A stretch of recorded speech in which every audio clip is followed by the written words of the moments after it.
unfortunately put on IR, a guy that's been playing extremely well as an undrafted free agent for the Dolphins. But that's going to open up more opportunity for Devontae Parker. And again, been pretty good already. Touchdowns in 4 of the last 5 games. So even as bad as this team is, they're getting some production through the air with Devontae Parker with a little bit of Fitz magic. Not winning many games, but we don't care about wins and losses here in daily fantasy. We want the stats. And looking at this game, the Dolphins, huge 9.5, 10.5 point underdogs, depending on where you look here. What does that mean? They're going to be throwing a lot in this game, likely playing from behind. I know the Colts do a good job of limiting the big play. I think there's going to be plenty of production available here for Devontae Parker. Under 6K on FanDuel, under 5K on DraftKings. Tremendous value here for you in Week 10. All right, we like the passing game of the Dolphins. That means we like the running game of the Colts. We're going to go with Marlon Mack against those Dolphins. So 7K on DraftKings, 7,400 on FanDuel. Very good prices here, especially that FanDuel price. But let's look at some of the stats here for Marlon Mack. 20 or more touches in each of the last 4 games. So he's getting that workhorse load. The targets have been there, a couple targets a game. I know it's always a concern with a guy like Marlon Mack not being involved in the passing game. We're starting to see more of that here this season. Miami, 31st in DVOA against the run this season. That obviously equates to fantasy points allowed. 3rd most fantasy points allowed to the position, and giving up a league worst 134 rushing yards per game. I think Marlon Mack can crush here. Makes for a great correlation with the Colts defense. Kind of gets you off some of them chalky pass catchers for Indianapolis. But Mack, a great smash spot here. I think he has a big game at home against the Miami Dolphins. All right, let's go to the tight end position. A guy I think is going to be a little bit off the radar here, Gerald Everett of the Rams. So why do I think he'd be off the radar? He falls into what I call the dead zone of pricing. And I think a lot of people are either going to pay up at the position with a Kelsey, one of the other studs, or go cheap with some of the value plays, some of the 3K tight ends on DraftKings. So you can find an edge in ownership here by going to this middle range. Like Everett, the guy I want to get into my lineups at that price point. The Rams likely without Brandon Cooks in this matchup. That's going to help things for Gerald Everett. Just one more big name gobbling up targets that we can take out of the lineup. The Steelers, 5th most fantasy points allowed to the position, and I get it. Minka Fitzpatrick is there. These numbers may be a little bit skewed. They were terrible earlier in the season, but even some of the recent results, Jack Doyle had a decent game against this team. So Everett has flashed. I know the Rams on the road. I know Goff on the road, a concern. All that's going to do is lower the ownership here. So we're throwing a dart at an ugly tight end position here. But Gerald Everett, got a good feeling here. Don't hate the matchup and love the prices across the industry. Gerald Everett, our tight end here for Week 10. All right, back to the wide receiver position. Pick number 5 for us, Christian Kirk of the Arizona Cardinals. So like it says, Tampa Bay has been giving to the wide receiver position, to say the least, giving up a ton of production here. Just like our buddy Santa Claus on Christmas morning, you come down, ton of presents under the tree. I think you're going to get a ton of fantasy points under that tree this week against Tampa Bay. Tampa Bay, a pass funnel defense, and what does that mean? They are very good against the run. In fact, one of the best teams in the league against the run. Not so good against the pass, so it's going to force Arizona to go through the air here. They are underdogs, which likely means even more throwing. We have the highest total on the main slate here at 51.5. Means I want to be heavily exposed to this team. Christian Kirk coming off a dud. I think he responds in a big way here. Under 6K on both sites. Tremendous value for your cash games. Also, big upside for your GPPs. All right, it's time to take a look at my favorite play for Week 10. But before we do that, guys, need a couple things from you. As always, subscribe to the channel. Make life easy. We got NFL videos covering FanDuel and DraftKings here. We have a Yahoo video as well, so 6 more of my favorite plays, so make sure you're checking that out. And a couple NBA videos as well. If you're playing NBA, make sure you check that out. Easiest way, subscribe, hit the bell, then you'll know when the videos are coming out. Second thing, tips here in the Fantasy Bar. No money required. Never going to ask you to PayPal or do any of that nonsense that some people are. All I need you to do, take a second, click that thumbs up button. That's the tip jar. I greatly appreciate it. And as a thank you, we're going to continue the Beast of the Week contest. Closest guess in fantasy points on DraftKings to my Beast of the Week is going to win their choice of 1 free week of RotoGrinders Premium, which is going to give you access to everything we have, all the tools, all the projections, full lineup HQ, a free week there. Or if you're already a loyal subscriber, Thank you for that. We're going to give you a free RotoGrinders t-shirt sent right to your doorstep. So, easy. Fantasy points in the comment section after you hit the like button, guys. So, let's get to it. Let's take a look at my favorite play. You know him as the Beast of the Week.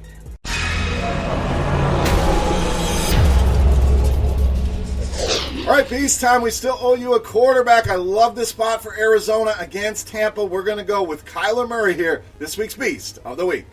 So Murray definitely has had his ups and downs, no doubt. But 23 or more fantasy points now in 3 of the last 5 games. We just talked about Tampa Bay being a pass funnel, 4th most fantasy points per game allowed to opposing quarterbacks. And when we're looking at this game's not going to be sneaky. It's going to be one of the higher-owned games. But I think the Tampa Bay side of things is going to be the more popular option. Kyler Murray still a guy that's going to give people doubts. I think people would rather go with Jameis Winston, Evans, Godwin, guys on the other side. So I think you can be a little bit sneaky here, stacking up Arizona and running it back with some Tampa Bay. But either way, love Kyler Murray in cash games here against this defense. And in tournaments, I think you're going to see one of his highest outputs of the season. Kyler Murray, easily my favorite play for Week 10 in this week's Beast of the Week.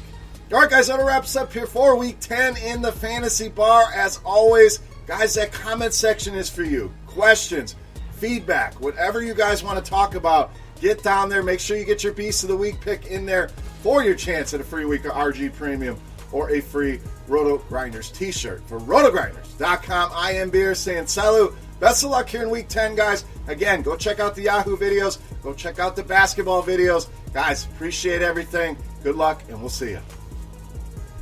Hey, thanks for checking out our videos. If you want more expert advice on DraftKings, FanDuel, or any other daily fantasy sports, make sure you check out the current videos playlist.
Hey, what's going on, everybody? Happy Sunday, and welcome to NFL Week 10. Welcome to the Morning Wood. Of course, welcome to the Fantasy Draft Open Drive. I'm Eric Cram, joined by Big T and Hoop. Tony, how we doing today? We're doing good. I mean, not as good as you. We can't stay in hotels every single week. I mean, how rich are you? Like every single week, on the move, traveling abroad? Abroad, yeah. I went to the beautiful country of St. Louis. I went ahead and crossed the border, Illinois to Missouri, and here we are. It's good times. What's up? Like it. Yeah, what's up, Hoop? How are we doing today? Doing well. Once again, same as Tony, not as well as you. Traveling the continental United States on a weekly basis, staying in hotels and living the dream. But I'm here ready to talk some NFL, so doing well. At least he got rid of that bad hockey brim, though, right, Hoop? I guarantee he's got to be there for a hockey game or something. He's probably going to the Blues game. There's some correlation there. No, just up here having a good time this weekend. But it was funny because I was at my car this morning and I was like, man, maybe I should put the hockey hat on. Like I had it in my hand, and I said, we're going to go Under Armour today. I don't have the snapbacks. It's a good decision. Yes. You guys got to explain something to me. Why are snapbacks making a comeback? Because they look sexy. What do you mean? Snapbacks are Go ahead, Hoop. I think I know. I think I have the reason. So I think the fitted hats were popular for a while, but I think people realize what happens with the fitted hat. They're like the new style stretchy ones. Like they stretch out too much and they just don't fit right. The snapback, that's just not the case. It's the durability. I mean, it's just more durable. Do you agree, Tony? Look at the scouting, though. Like, Hoop uses, 9 of the pegs. I only got 1 or 2 pegs left on mine. Like, that's a little brim you got there. I mean, how little is that dome piece? Hey, I'll take a little dome piece up top if I got the right size down low, so I'm not complaining. We might need verification. That is a little – I mean, look at how many pegs.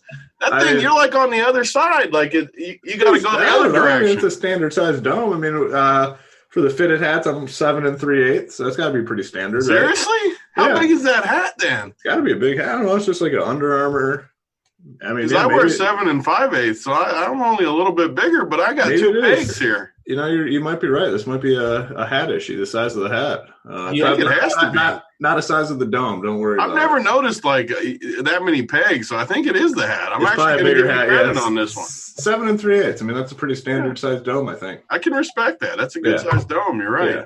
I'm just letting you guys know fitted hats are so much better than the No, that's incorrect. Ladies love snapbacks. No, ladies love snapbacks. That is not a real thing. No, it is. Ask CSU which is sexier. CSU, are you more turned on by a snapback or a bad fitted brim? Or a hockey brim? Put the hockey brim in third. All he's going to say is he's turned on by whatever you're wearing, Tony. We know that's because I'm wearing a snapback with only 2 pegs left. I mean, that's a big mallet. It's got to be a bigger hat. I got to check the size or something. Yeah, it's just I don't know. Yeah, it's weird because usually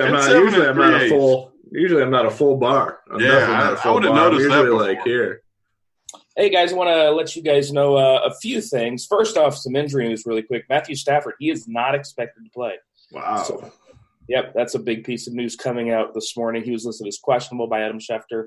I'm assumed by the Lions, but Adam Schefter reported it last night, and sounds like he's not going to go. Also, we got college basketball DFS package going on, $299 for the season. It includes March Madness bucks. You can also get it for $6.99 a day or $69.99 a month. Those are some very nice prices, so make sure you check that out. Of course, data is going to be provided by the one and only Varncast, one of the best DFS college basketball players around. Also, got to thank these guys for rocking the RotoGrinders badge. We got NFL owner. You can come holler at me, all right? You can give me a job with some NFL teams if you're an NFL owner. We got Pustelak and Ethernet. I'm disappointed. Normally he gives me way more inappropriate names to say on there. Somebody's name is Ethernet? Ethernet, yeah. I'm a little bit disappointed with you. That's a terrible name. I just thought that was your internet provider for the day. Yeah. I wish it was. I wish I had something to plug into. Oh, I do. Yeah, well, whatever. Sorry, Devin. All right, let's go ahead and jump into these games. So, actually, before we jump into this game, Tony, tell us about kind of what you think, overall view of this slate. Yeah, I like it because it's a little trickier than last week we had the free square with Samuels. We've had a few weeks where it's a clear-cut direction, but now McCaffrey's priced way up where people are scared to play him.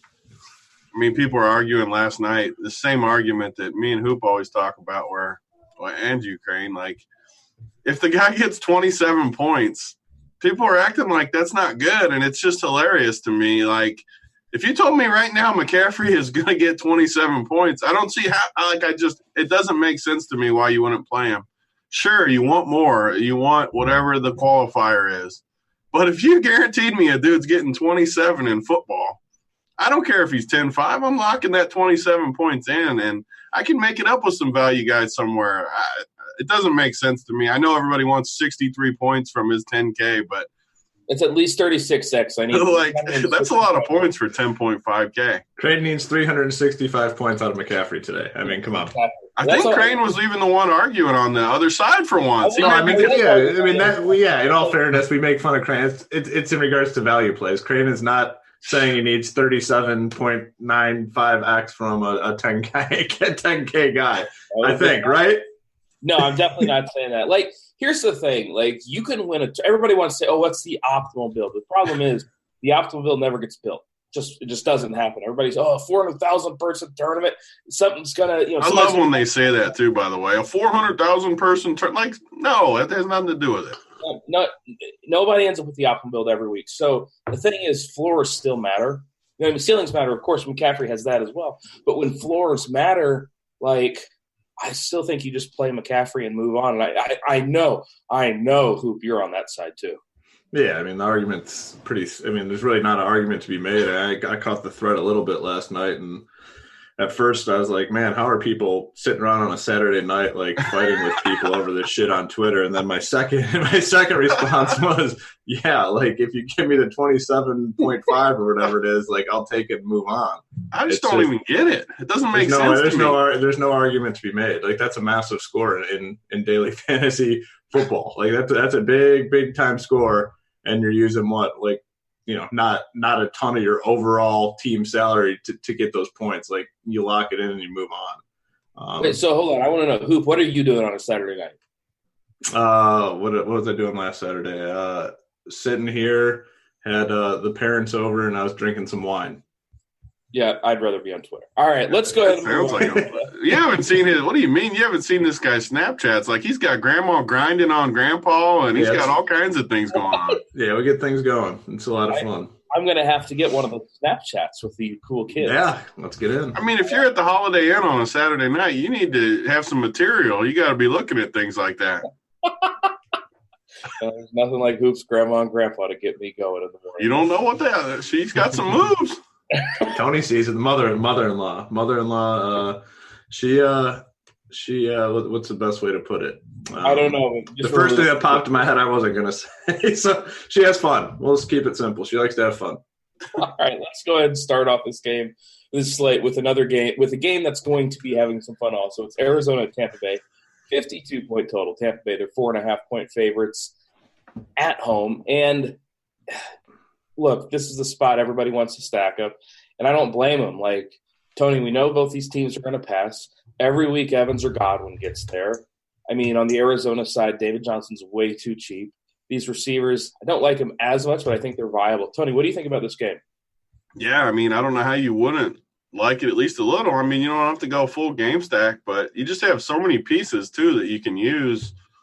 It's just the perfect game stack, which is why everyone's going to do it these days. Everyone likes the game stack. There's just so many pieces. I mean, you got obviously Evans and Godwin the one way.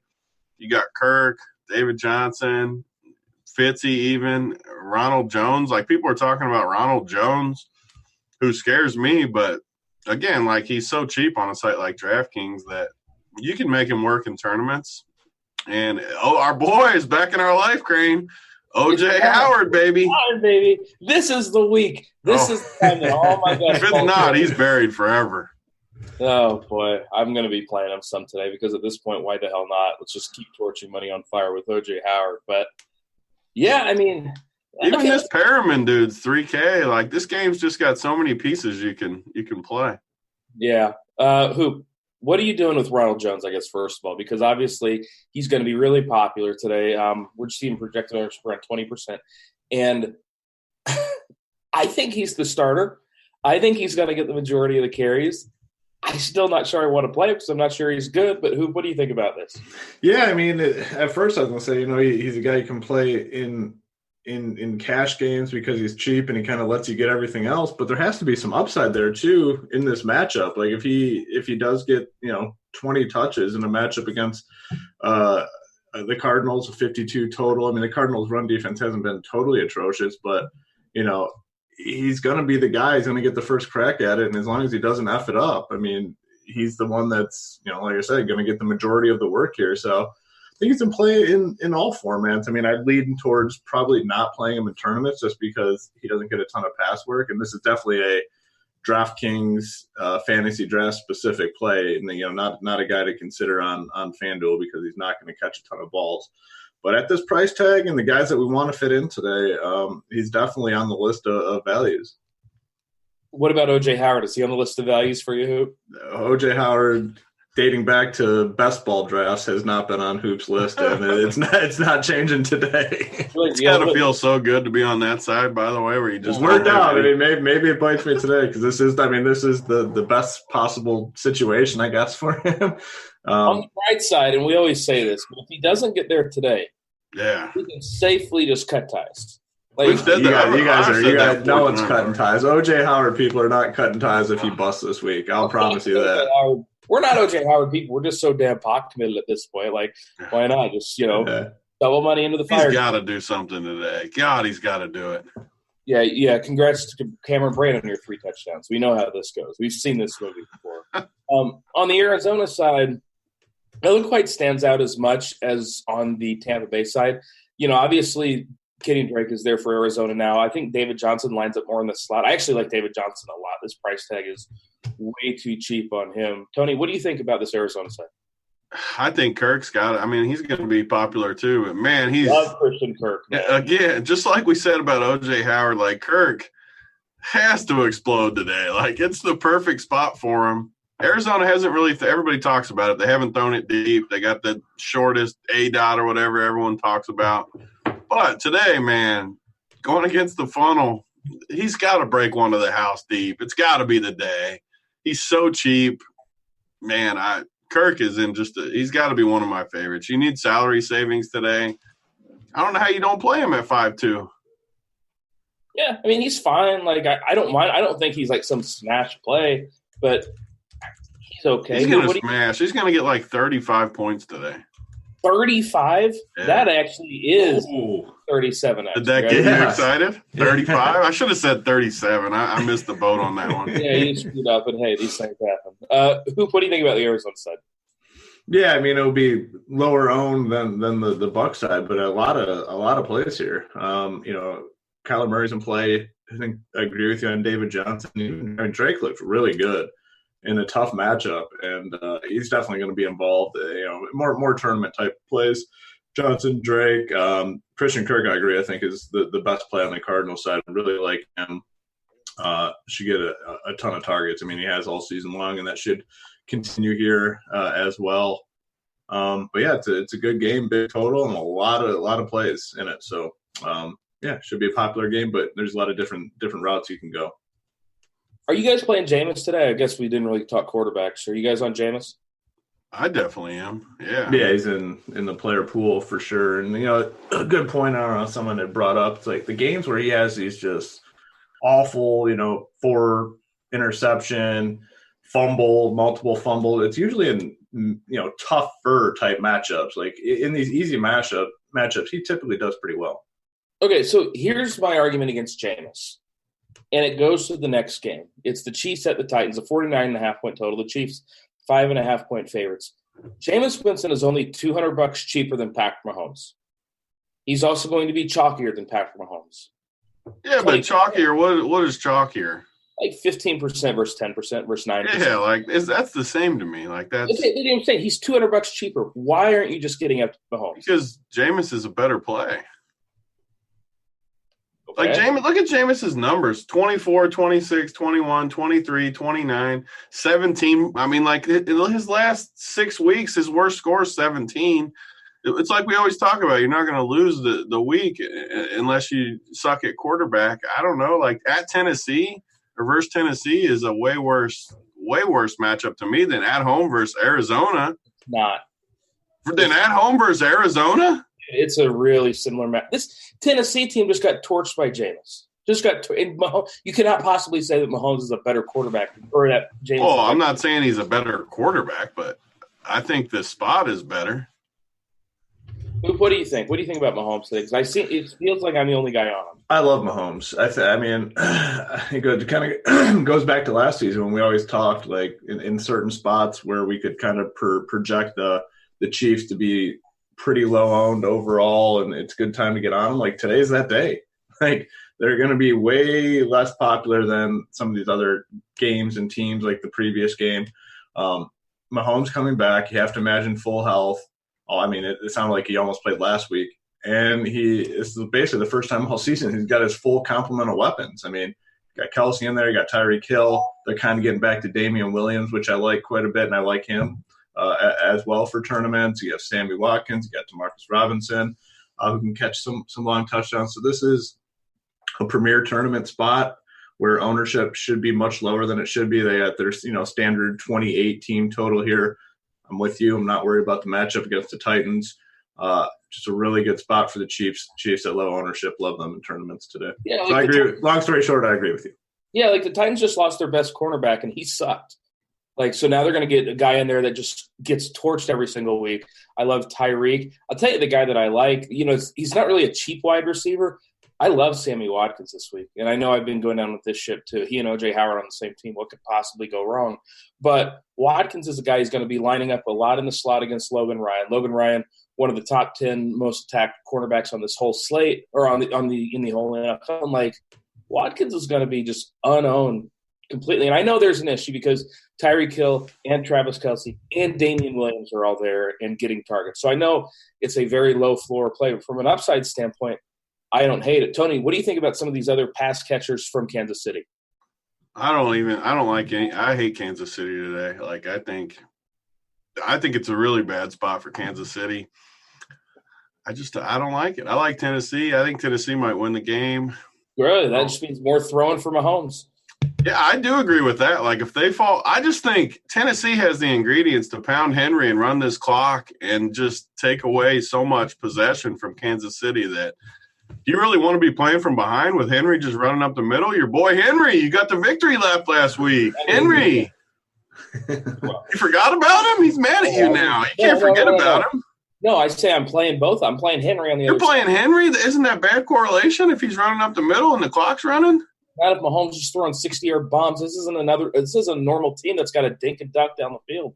It's Mahomes who throws bombs, and this Tennessee secondary just gets torched by these speed guys. Like, this is an amazing spot. Hoop, I saw you nodding your head, so Tony, stop talking. Hoop, what do you think? Hoop's always going to like Kansas City on the road. 83% public money. Like, he's going to always love that. Whoa. In regards to picking against the spread, that's not what we're talking about here. I'm talking about for DFS. But it has an impact, though. Like, slight? No, I mean, not really. And not when you're talking about like the best offense in football. Like, no. You think this is a great spot at Tennessee? I think any spot for DFS purposes where the Chiefs are going to be low owned.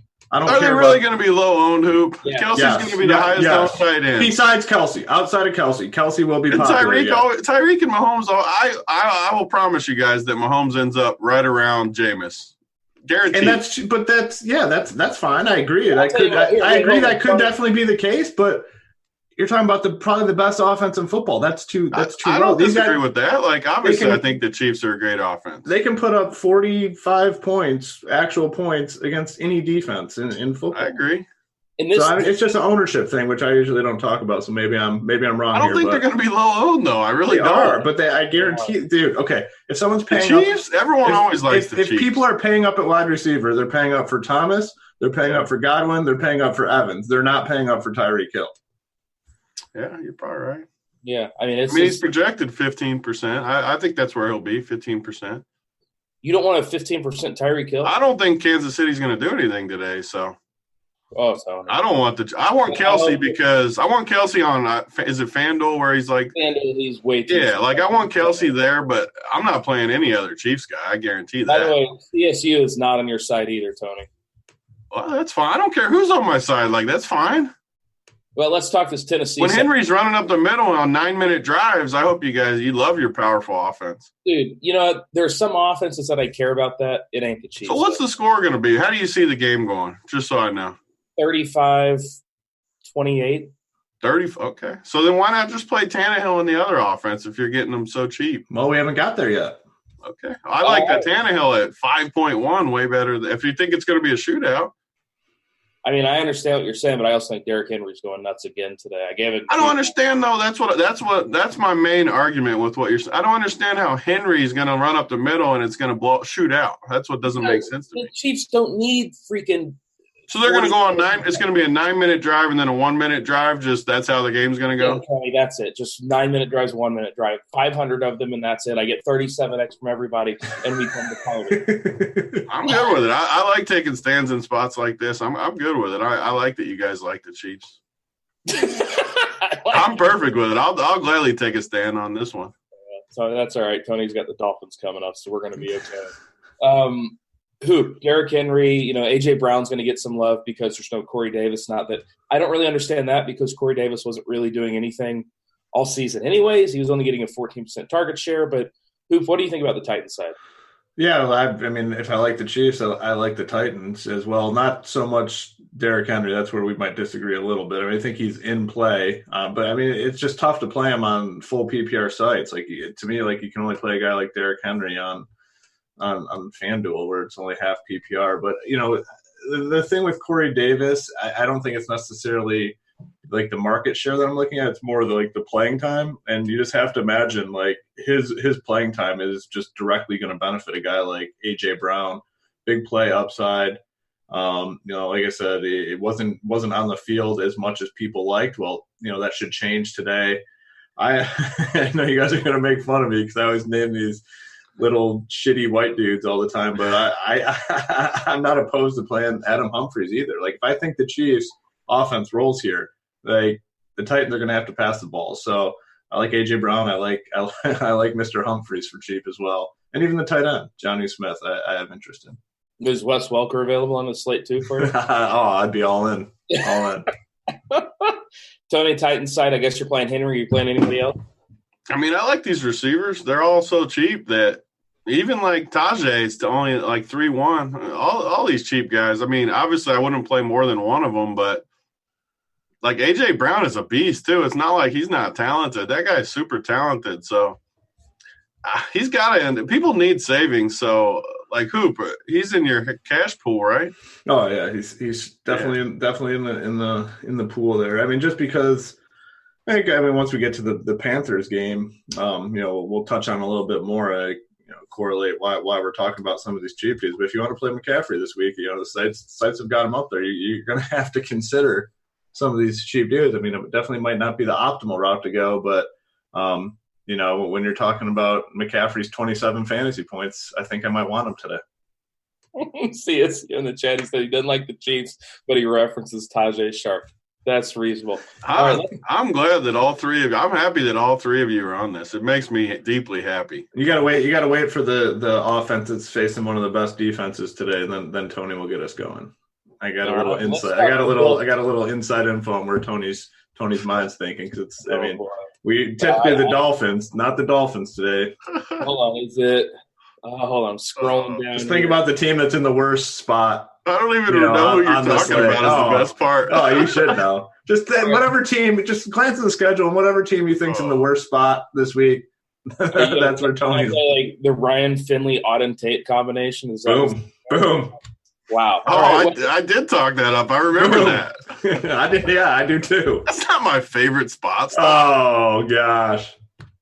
All right, let's talk Buffalo at Cleveland. 39.5 point total. Cleveland 2.5 point favorites at home. And I know a lot of people were surprised that Cleveland was favored at home, but Hoop, you've been saying all year that this Buffalo Bills team are frauds. So do we like anything here in the lowest total on the slate? I'm pulling up. Got to pull up the schedule. I did it on the podcast for Tony. I'm going to pull up the schedule. Let Tony go first, and as I pull up the schedule. We all know Tony likes this game, but Tony, who are you playing here? I mean, you guys are – I told you guys last week, you guys are natural comedians. I mean, how do you guys do it? How do you have time to play fantasy and be a comedian?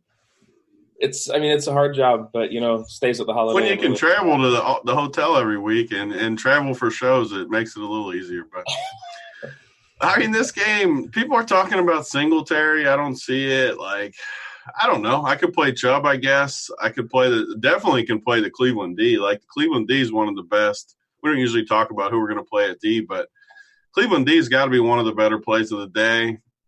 I don't know. I don't see a whole lot else that I can play in this game. Not going to play any Odell?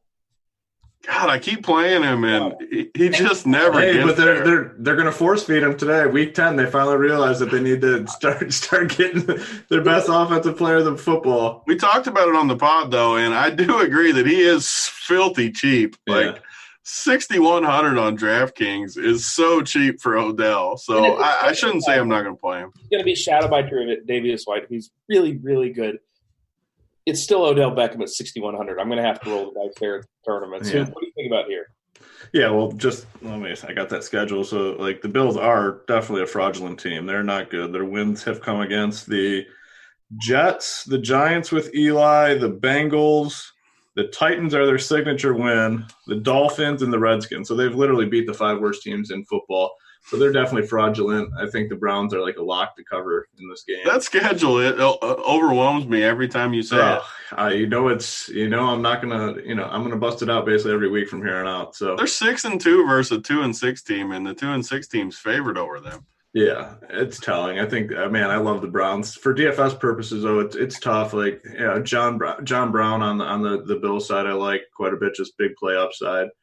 Odell, you got to consider in tournaments just because that price tag. Landry a little bit. I'm sorry, if I got to disagree with you on John Brown. I always talk about him, but like, you don't like John Brown? I'm not paying $6K for John Brown. No. Yeah, I just saw that. As I said that, I looked at that price tag. I'm definitely not paying that price tag. But he's like on FanDuel, he's like 5.8. He's the guy that only needs one play though. Like, yeah, if he gets a 80-yard touchdown, $6K is fine. $6K, yeah, I don't know. That's a terrible price on him. Yeah, I do think it's a little bit different on FantasyDraft. He's 10-9 over there. Odell's 12-3 over there. So there's a price discrepancy over there. But like, I can't play $6K for John Brown when I can pay $61 for Odell. Like, I agree with that. I'm gonna disagree with you guys on everything today, I guess. So you're playing John Brown? No, I didn't say I'm playing him, but I don't like. I think you can play him every week. Like, he's got a guy that throws it deep. It takes one play. Dude, but I mean, it really hasn't happened this season. But I should say, I agree. I am a little nervous about this game though, just because it's one of those games where everyone all week says it's like the sharp play to play the Cleveland side, and you just hear everyone all week. Like, have you ever heard anyone say Buffalo? I haven't heard anyone say Cleveland. Like, well, if you listen to any of like the handicapping shows and different things, like not the DFS side, that just the like spread side, everyone likes Cleveland. But you said all the public's on the Bills, right? I mean, that just naturally, like, you think that. But early in the week, like when we did the pod, what did I say it was? Like 70-something the other way. Now it's only 58-42 now, which means people must have listened to the Print Factory podcast.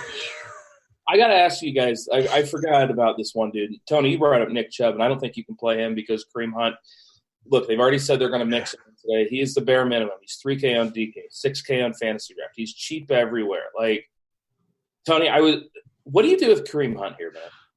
I mean, I'm going to take a wait-and-see approach, but I don't I never hate it, first of all, to play a min-price guy. Like, it just doesn't kill you. And if you somehow luck box into something where he gets 35, 40% of the work, I mean, maybe you get that. I don't know. Like, it's not a play I'm going to make probably, but anybody min-price that's going to get snaps, I would never completely make fun of.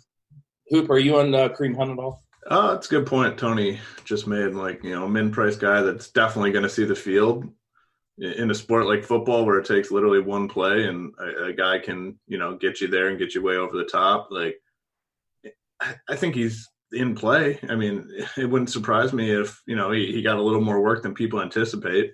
You have to imagine he's going to be in incredible game shape. It's just a matter of the reps. Might be a little rusty on the reps, but a team that's struggling, they're going to be looking for different ways to move the football and whatnot. And I mean, just like I said, Tony's initial point was pretty spot on. Minimum price guy, going to see the field for sure. I can't really hate on it all that much. All right, Baltimore, Cincinnati, 44.5 point total. Baltimore, 10.5 point favorites on the road. And Tony, I guess we're going to go to you here because you like the Cincinnati side here. So talk to me about this Bengals side. Hoop's just exaggerating like always, but my argument for it was I can play Ryan Finley, who I do think Ryan Finley is pretty talented. I mean, talented enough. But anyways, that isn't the point anyways. He's 4,800, which is just obviously min price. And then I can play Boyd for 47, Tate for 4K, Erickson for 3.9. All these guys are projected between 10 and 15 fantasy points, which Crane isn't going to like. But when you go to the roster construction, if I go this full stack, if I go quarterback and 2 receivers, dirt cheap, and I do get like double digits from all of them, I can play McCaffrey, Michael Thomas, all these just elite plays with them. And I think I can get double digits from these guys. I think Cincinnati's going to move the ball. I mean, this is a major letdown spot for Baltimore, coming off a huge win on Monday night, a division game. I just think – I mean, I'm not saying Cincinnati's going to just go completely crazy, but if they can get me – say I get 15 points from all three of these guys, I'm going to have a winning day, I can almost promise you. Just 15 because I can play all these studs. My favorite bet on the slate is Cincinnati. So you have to like my stack, then. You can't make fun of it. No, I think this game is just going to be really low scoring and boring, and I might play some Baltimore defense. PPR guys, though, what if I played Boyd Erickson and Tate or PPR? I mean, it's just a really tough matchup, man. These corner, I would rather play. Oh boy, here we go. Let it free. Let it ride. I'd rather play Joe Mixon than any of them. Oof. Yeah, I know. Silence. That's never a good thing. Hoop, what do you think about this spot? Well, I mean, so I'm the one that exaggerated Tony's take on the Bengals, but literally within 30 seconds, he just resurrected his morning wood talking about the Bengals. But I'm the one that was exaggerating the point. I mean, Tony loves himself the Bengals today, and that was just proven. I can't. This is just a dead team. These guys are cheap, and you can get your 20 fantasy points for $12K worth of salary. But there's other spots. There's other value out there to consider. Where? I mean, we just talked There's about no value. We just talked about the Titans team. We just talked about the cheap Titans team. Titans. I'll play. I mean, I forgot you guys. That game's going to be 43-38 this week. Yeah, they're scoring 95 points today. Yeah. The Chiefs Titans. But the Bengals brought Tony's wood back to life. I certainly not on the Bengals. I'm just Are you on your boy Marquise Brown? Hollywood Brown's back in play. Hollywood Brown is back in play, and he's on the list. He is on the list, I must say. But I do agree with Crane's point where I think this might be a little uglier of a game than most people anticipate. Not what most people anticipate. I just think it could be an ugly game.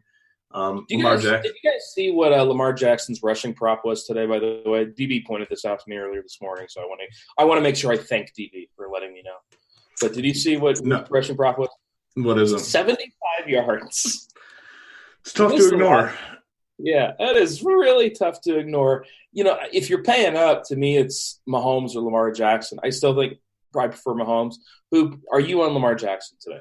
Yeah, I mean, it's hard not to. I mean, 75 yards is like a mid to mid upper tier running back. That's what some of the best running backs end up with, 75-yard props. And, it's to the point with him, anything he does via the pass is just literally just an added on bonus. And the best part about Lamar, even in tournaments, you can, for the most part, play him without anyone else, which is what I'd recommend doing today. Mark Andrews was the guy early on. I don't know if it was a matchup thing, but last week, he was barely on the field. They're using all three of those tight ends. Marquise Brown is obviously the guy that you'd want to pair him up with, but you don't necessarily have to do that. If he gets 120 on the ground and 2 rushing touchdowns, you definitely don't need any of his pass catchers to win tournaments. And the upside just obviously is through the roof. That's a huge, huge number for a quarterback. That's kind of unheard of. If he gets his 80 and a touchdown, you're looking at, what's that, 15 fantasy points before he even throws a pass. So you can't, it's tough to ignore on a weekly basis, regardless of matchup. All right. I just realized that we have done 4 games in 35 minutes. So we're going to start to fly a little bit here. Let's talk Giants at Jets, 44.5 point total. The Giants 2.5 point favorites on the road. Tony, this feels like a game you could like. I feel like this is a Tony game. Tony, what do you think here? No, I mean, like God. this game for what it's worth. I like this game. I mean, these teams, God, the Jets have to be the top of my list of teams that have just tilted me. They just suck. People are going to come back to Lev Bell today. He was just so bad last week. He's been hurt all week. I can't even imagine playing Lev Bell this week. I kind of like the Jets passing game, I guess. I mean, I kind of like all these pieces. I mean, Saquon should be popular today just because he's somewhat cheap compared to, McCaffrey. And I don't know. I want to like these guys like Golden Tate, cheap. But I don't – something in my head just says this game's going to be super low scoring. Okay. I am once again, Robbie for Robbie. He's 9-2 over on FantasyDraft. I like him. One of these weeks he's going to go off. You would think. I'm just going to keep clicking the button until it happens. Got to be today. He's got to break one today. Well, I like him. And on the other side, I like Darius Slayton. Saquon Barkley's just too cheap across the industry. He's 17-1 over on FantasyDraft. Hoop, what do you think about this game and this Giants? Hoop likes Demarius. No, he doesn't. Hoop does not. He did recommend him the last 3 weeks. What do you mean he doesn't? If there was one Jet I was going to play, it would be Demaryius Thomas. That's his guy, Craig. He likes all the guys that run across the middle and get things done. Actually, you know what? I'm gonna have to I might have to retract that. Things haven't been going so well for Mr. Demarius. Demarius is not. There's a couple game stretch which I just verified where he's getting like 9 and 10 targets. Like if you got a guy that's getting 9 and 10 targets and he's close to the minimum, you know I'm gonna be interested. He is not going to hit 37x today. But all right, he went 4 for 47 and 3 for 42 those 2 weeks with 9 targets. Yeah, well, I mean, this Jets team has been a huge disappointment. The Le'Veon Bell thing is interesting. I'm surprised that a lot of these projection sites have him way up there, and I get the floor is relatively high due to the pass catching, but like on the injury report all week, the MRI, there's obviously something going on there. Trying to trade him a couple weeks ago. Like there could be a week where the bottom just falls out on Le'Veon Bell, and it's just a super high risk play without honestly a ton of upside. So I don't see a reason to play Le'Veon. I really don't. And I agree with Barkley. I like Barkley quite. Barkley, he is just so explosive. He has a massive game coming, and I wouldn't be surprised if it's this week. Yeah, and people are like, "Oh, the Jets' run defense is good." That's great, but I'm just going to take the stud running back. These receivers, no Sterling Shepard. No Evan Ingram. Are we playing some Golden Tate? Darius Slayton, I already said I like. I don't hate Rhett Ellison at the bare minimum. Hoop, any of these guys interest you? Yeah, I think they're all in play because of the injuries. Like, Golden Tate, Rhett Ellison. I mean, if Tony says he doesn't have interest in Rhett Ellison, he's just foolish because he just made the argument for a guy like Rhett Ellison like a game ago. So I just want to hear Tony say that he has interest in Rhett Ellison. I mean, I'm okay with him. He's min price. Thank you. God, he legitimately is the slowest human I've ever seen, though, in the NFL. Like, he is so slow. He has, like, hands of stone. Oh, God, he's bad. But I could play him, I guess. All right. He's so bad. Atlanta at New Orleans, 51.5-point total. The Saints, massive 13.5-point favorites. And it's really weird because we have a Saints team that highest team total on the slate. Michael Thomas, though, is really the only guy I like here. Like, I think Kamara is a straight-up bad play. Latavius Murray, of course, he's priced out of consideration. I don't want to mess with the Ted Ginn, Traquan Smith mess. Jared Cook, meh. Like, Hoop, is there anybody other than Michael Thomas you like here? I think you absolutely nailed it. Like, I agree. It's not a very common occurrence, but I 100% agree with your take on a game. Like, another guy that I think is projecting too high is Alvin Kamara. I mean, obviously this is perfect matchup. Like, this matchup's great. The Saints are going to smash here. Like, you could obviously have some big plays in this game. I'm not saying that's the case.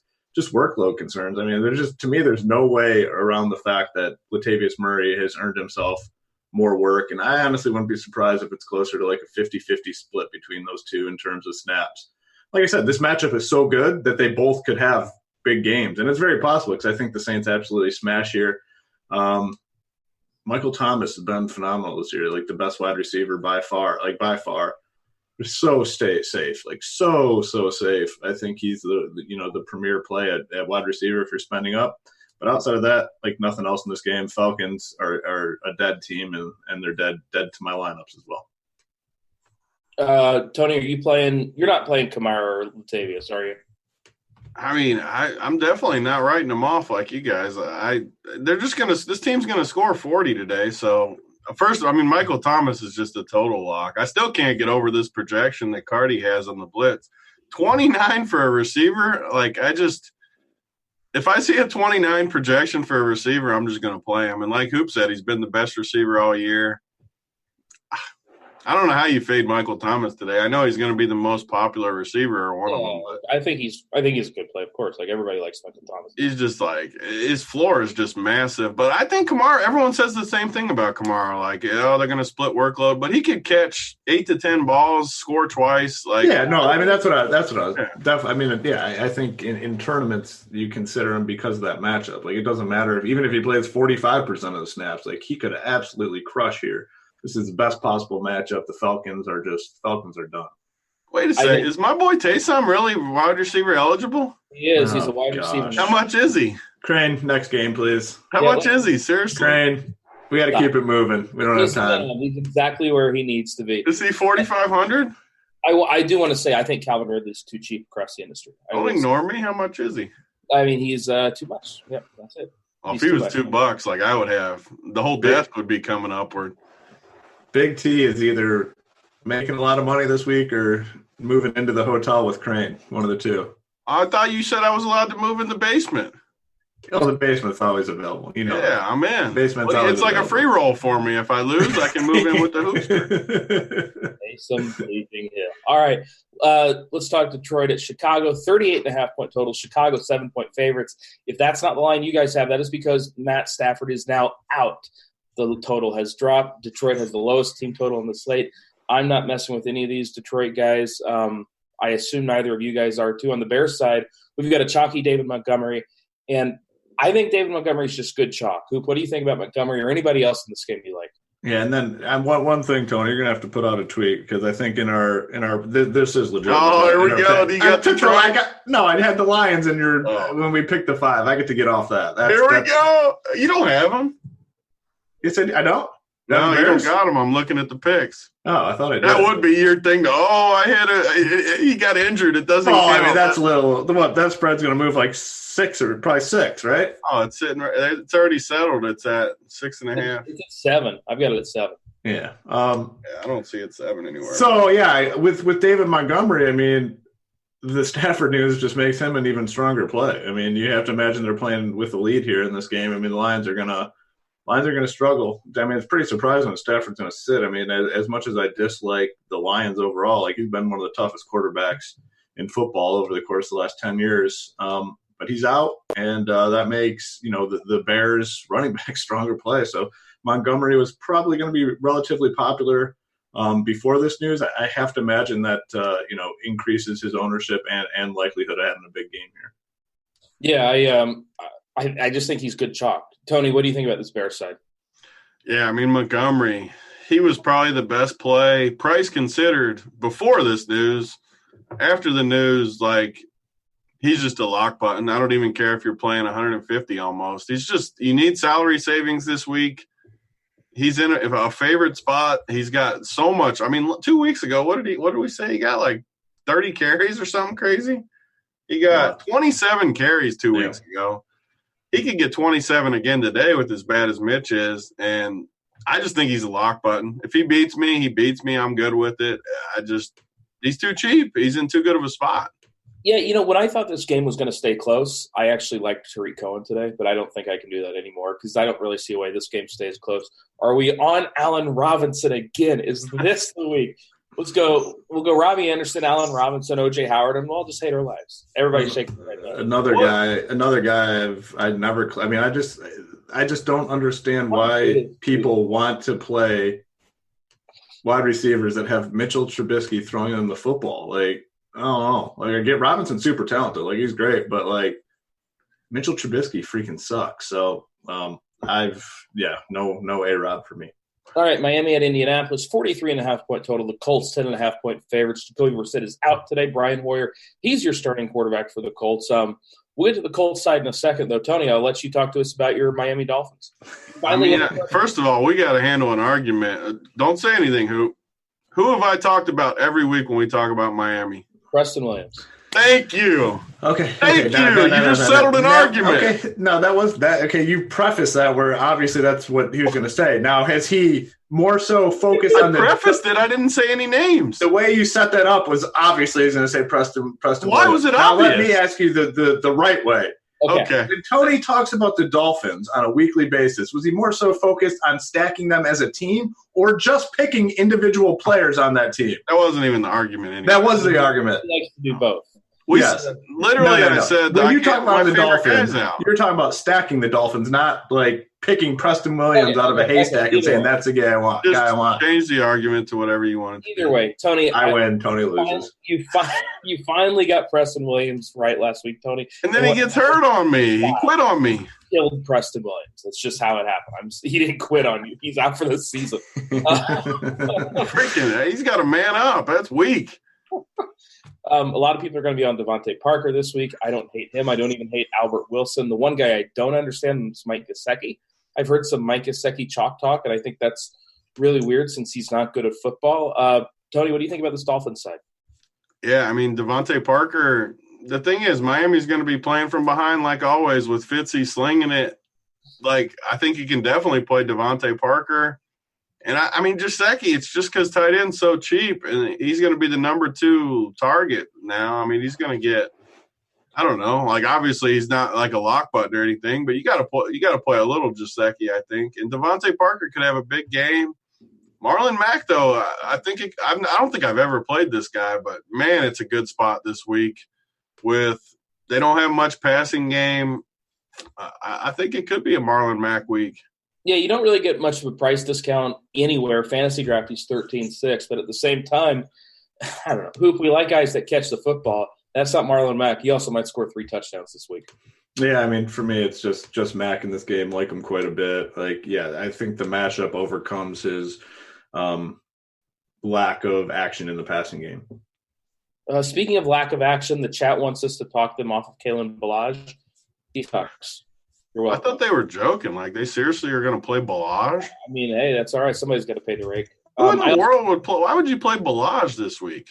Both of these tight ends on Indy, I think, are fine. Jack Doyle and Eric. Yeah, I do like Doyle a little bit. Yeah. All right, let's move on. Carolina at the Panthers, 47.5-point total.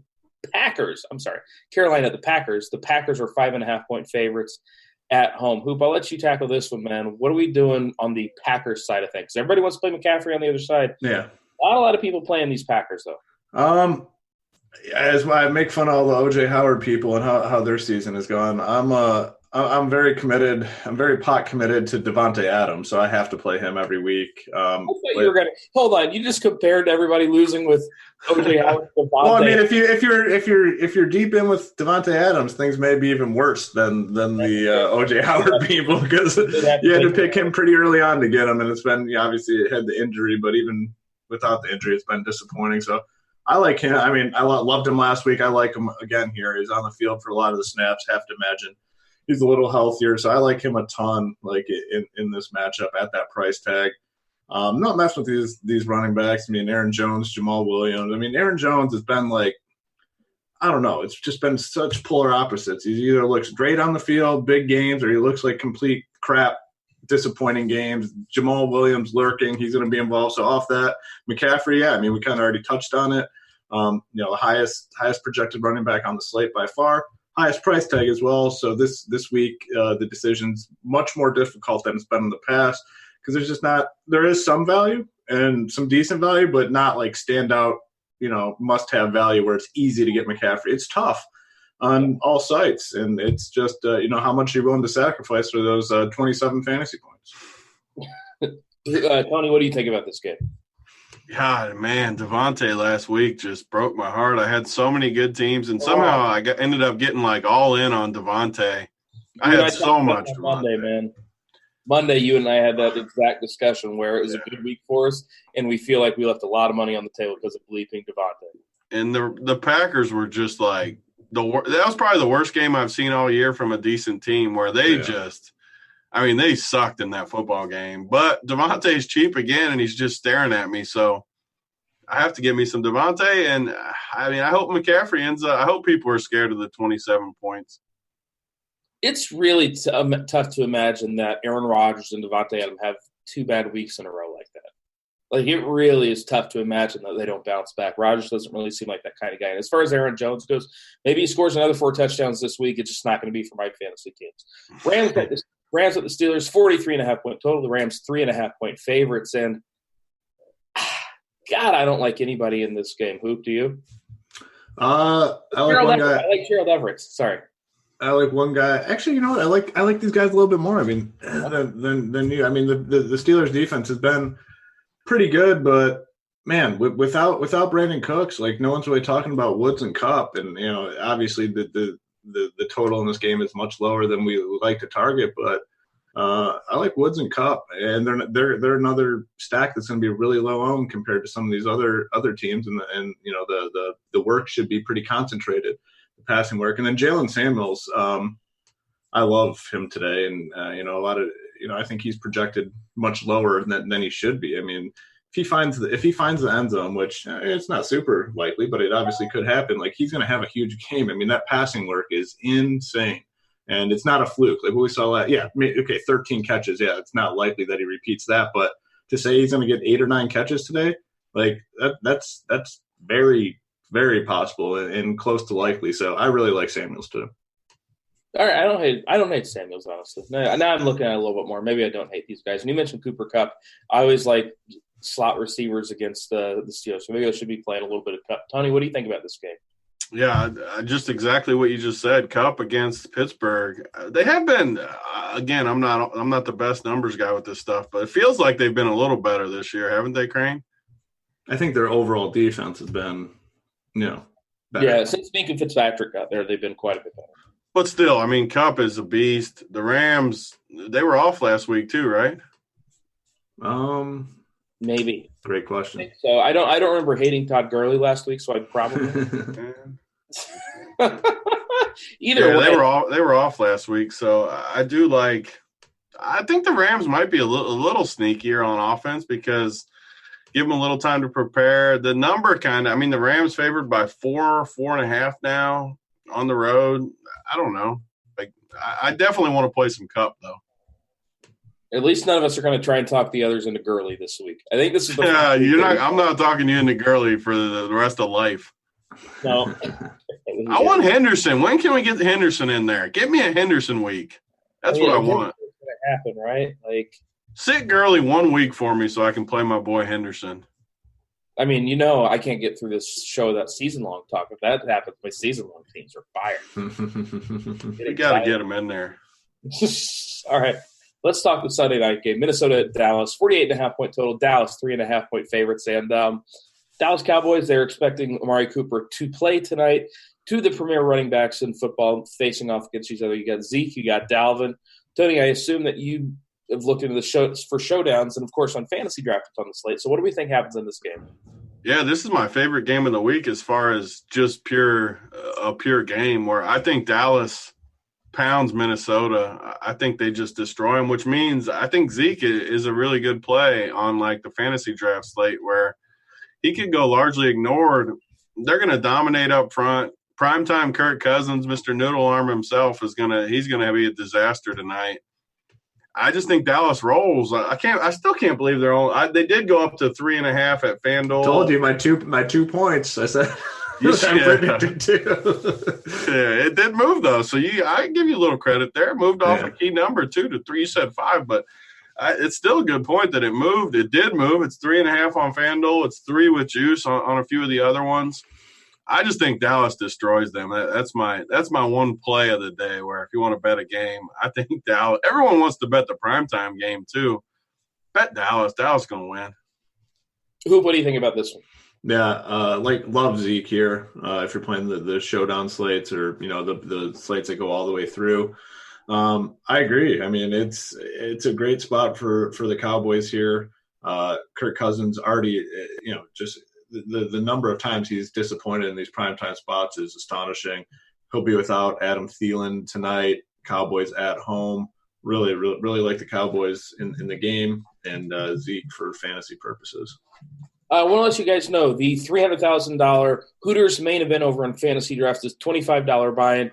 Still about 4,600 spots left in that. Go and use some money. Rake-free DFS. It's the only place out there that's giving you rake-free DFS. It's a phenomenal deal over there. If you start playing on FantasyDraft, you are going to save so much money in rake, and you don't got to beat a billion people to win a tournament. So highly recommend checking out FantasyDraft, of course. Thanks to FantasyDraft for sponsoring the show. But We got to start getting out of here. Give me a hot take for the slate today. My hot take for the slate today is that Tony wins a ton of money because Tony's taking a pounding from all angles. Even his big supporters are not backing him today. So even his big supporters are coming out and not agreeing with his take. So Tony's winning the cheese today. There's not a better time than when I can just start sending out Kenny Powers gifts because everyone made fun of me. Like, those are my favorite days. I love being against the world. That's where I'm comfortable. Hey, that was me last week. I got laughed at for Hunter Renfrow and Derrick Henry, and they both got there. So I hear you there. Tony, you got a hot take? I mean, your whole show has been a hot take. I can't wait. Like, I haven't been this excited for a week in a while. There's nothing I love more than when everything I think on a day gets made fun of. Like, that's going to be a good day. I agree with Hoop. It's going to be a good one. We got big tournaments today, too. These tournaments are massive today. Hoop's hot take was that Tony's going to win all the money, and Tony's hot take was that Tony's going to win all the money. I got to go change my shorts. Like, hey, whoo. We got a few seconds of question. Golden Tate or Devontae Parker for you? Tony, this is like two bad offenses. I'm going to ask you that one. I mean, I'd take Tate probably in I don't know, cash game I'd take Tate. Tournament probably Parker. I don't know. Like, I think they're both decent plays, though. All right, Hoop, what do you think? Tate. All right, Hoops, Bell or Mac for cash games? Mac. Like, I have a lot of concerns with Bell for me today, and I think for a lot of other people, so definitely Mac. QQ for Tony. How can you wear shorts? Doesn't it scare the kids? No undies. No undies. Oh, my God. Here, my hot take for the day is that everybody is going to be tweeting out and talking tomorrow about why didn't we just play Mahomes? That's what's going to end up happening. I'm with you. I like that. I do like that one. Yeah. All right. But and then you know what's going to happen? Like Christian McCaffrey is going to finish with like 27 fantasy points, and that it's going to be on the winning teams, and that'll get things really fired up. I can't wait till he gets like 18 and he's on the winning teams. McCaffrey's going to get 25.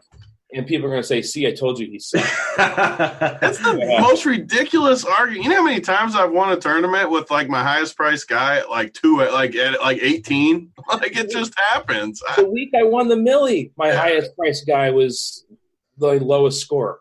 It's literally the most ridiculous. You just need a good game from everyone. And what if you have a 1% guy that gets you 45? Like, yeah, it literally doesn't matter. If you give me 27 from anybody, I'm taking it. Once the game start, player salaries don't matter. Yeah, you just need they really. I mean, honestly, your guys need to go out there and score touchdowns. I'm worried about the guy literally that if you told them they'd get 27 locked in, like no questions asked, 20, and they said no, like I'd worry about that. I mean, honestly, think about it though. I mean, that's a good point that I just brought up that I thought about. Like once the game started, I thought about. I thought that's a really good point. Once the game I brought up that I just thought about. That was such a good point I made. But it really was. I think about it, though. Once the games start and lineups are locked, the guys' salaries don't matter. You need your dudes to go score touchdowns. It doesn't matter if they're 10.7K or if they're 3.5K. If you want to win $1 million, they all need touchdowns and a lot of yards. Got to get in that box. We got to get off here, man. Hoop's going to be getting in the box with Hoop here pretty soon. I'm going to have to slide right over to the workbench here. Yeah, I know. But thanks for watching. Is it behind that door behind you? Yeah, it's right over here. Sponsoring the show. We got Dean and 2 more guys that have to work with Dean coming up next. Thanks for watching, everybody. Good luck in your contest today. Peace.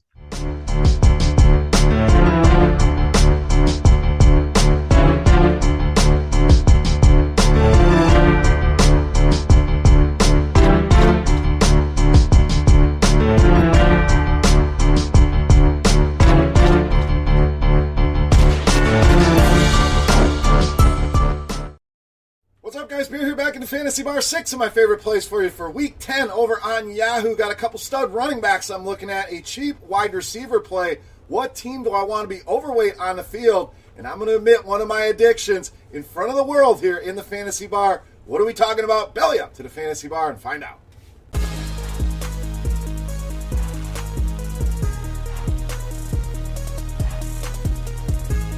Welcome in, guys. Week 10 edition Beers Daily Fantasy 6-pack. Good to be back here in the friendly confines of the Fantasy Bar. 6 guys fresh off the tap for you for Week 10 over on Yahoo. They're doing it big over there. $250,000 baller tournament. So let's get you some picks to help take down some of that $250K. But before we do that, guys, quick look back as always on Week 9 and a pretty good week here in the 6-pack. Tyrell Williams, the big letdown there. We had the points in that game. Galladay, Stafford came through for us. Big hits on Jacob Hollister and Devin Singletary as well. So overall, solid week. Let's keep the momentum rolling here in Week 10. We're going to start at the running back position with Aaron Jones of the Packers, $31.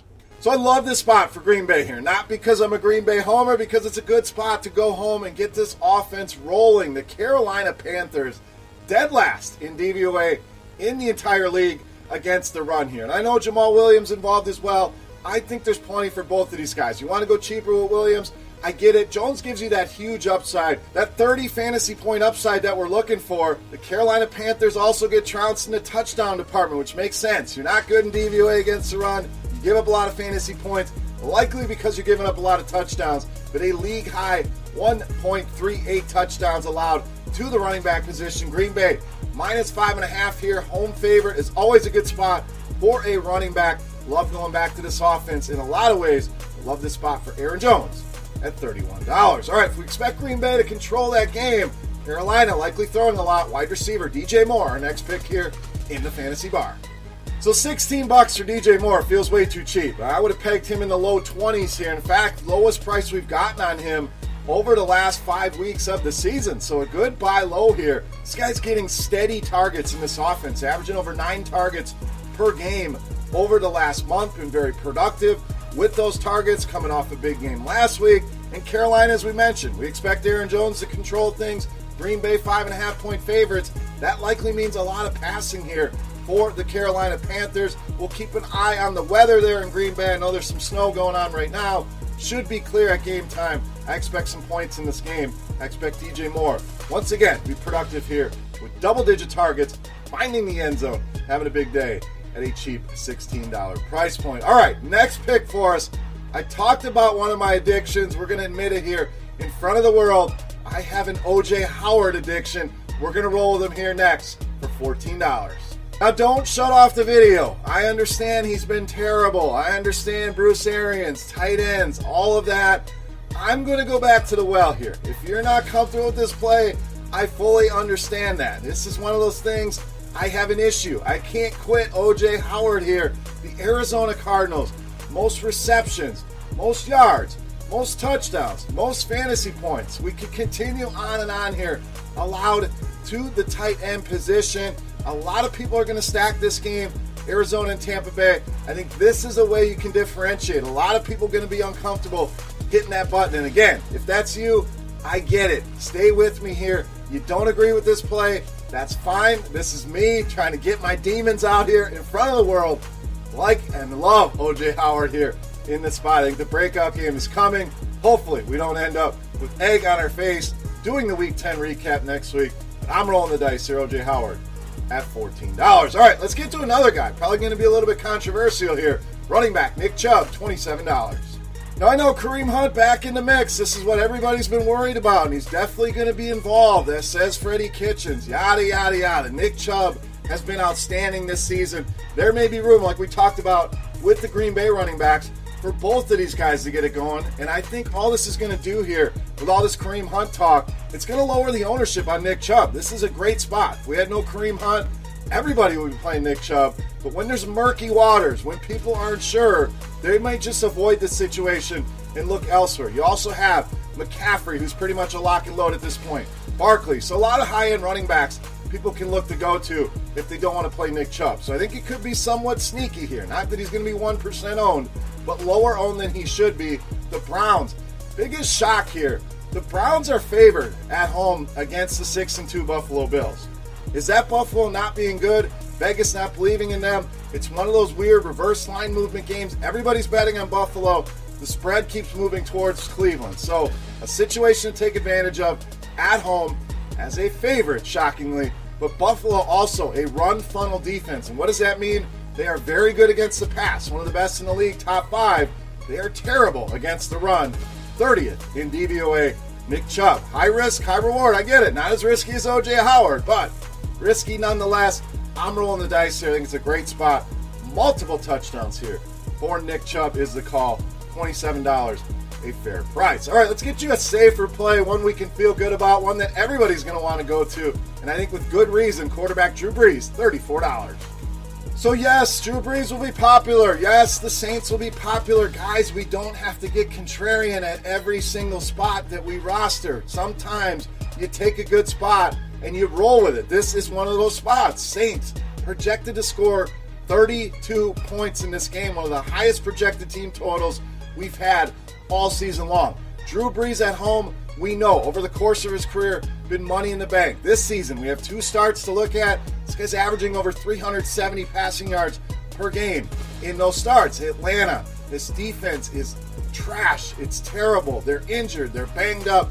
3rd most fantasy points allowed to the quarterback position. So, yes, this will be chalk. As the kids like to say, I am eating the chalk here with Drew Brees at home. Too good of a spot to ignore at $34. All right, it's time to take a look at my favorite play for Week 10. But before we do that, guys, a couple things here. First of all, subscribe to the channel. Then you know when the videos are coming out. You hit that bell. You're notified. There's NBA videos early in the week. We have a DraftKings FanDuel NFL video out, this video, and a bunch of other great stuff from RotoGrinders. So hit that subscribe button. Also, if you enjoy the fantasy bar here, you help and support me, hit that thumbs up button, guys. That is the tip jar here in the fantasy bar, and I greatly appreciate it. So take a second and do that. And as a thank you, we're going to continue with the Beast of the Week contest. All you have to do, get in the comment section and guess fantasy points for my Beast of the Week. Closest guess is going to win a free week of RotoGrinders Premium, which gives you access to everything that we have to help build those daily fantasy lineups. Or if you're already a loyal subscriber, and thank you for that, we'll send you a free RotoGrinders t-shirt. So, free contest, Beast of the Week, points in the comment section. Who are we guessing on? Let's take a look. My favorite play for Week 10. You know I'm asked the Beast of the Week.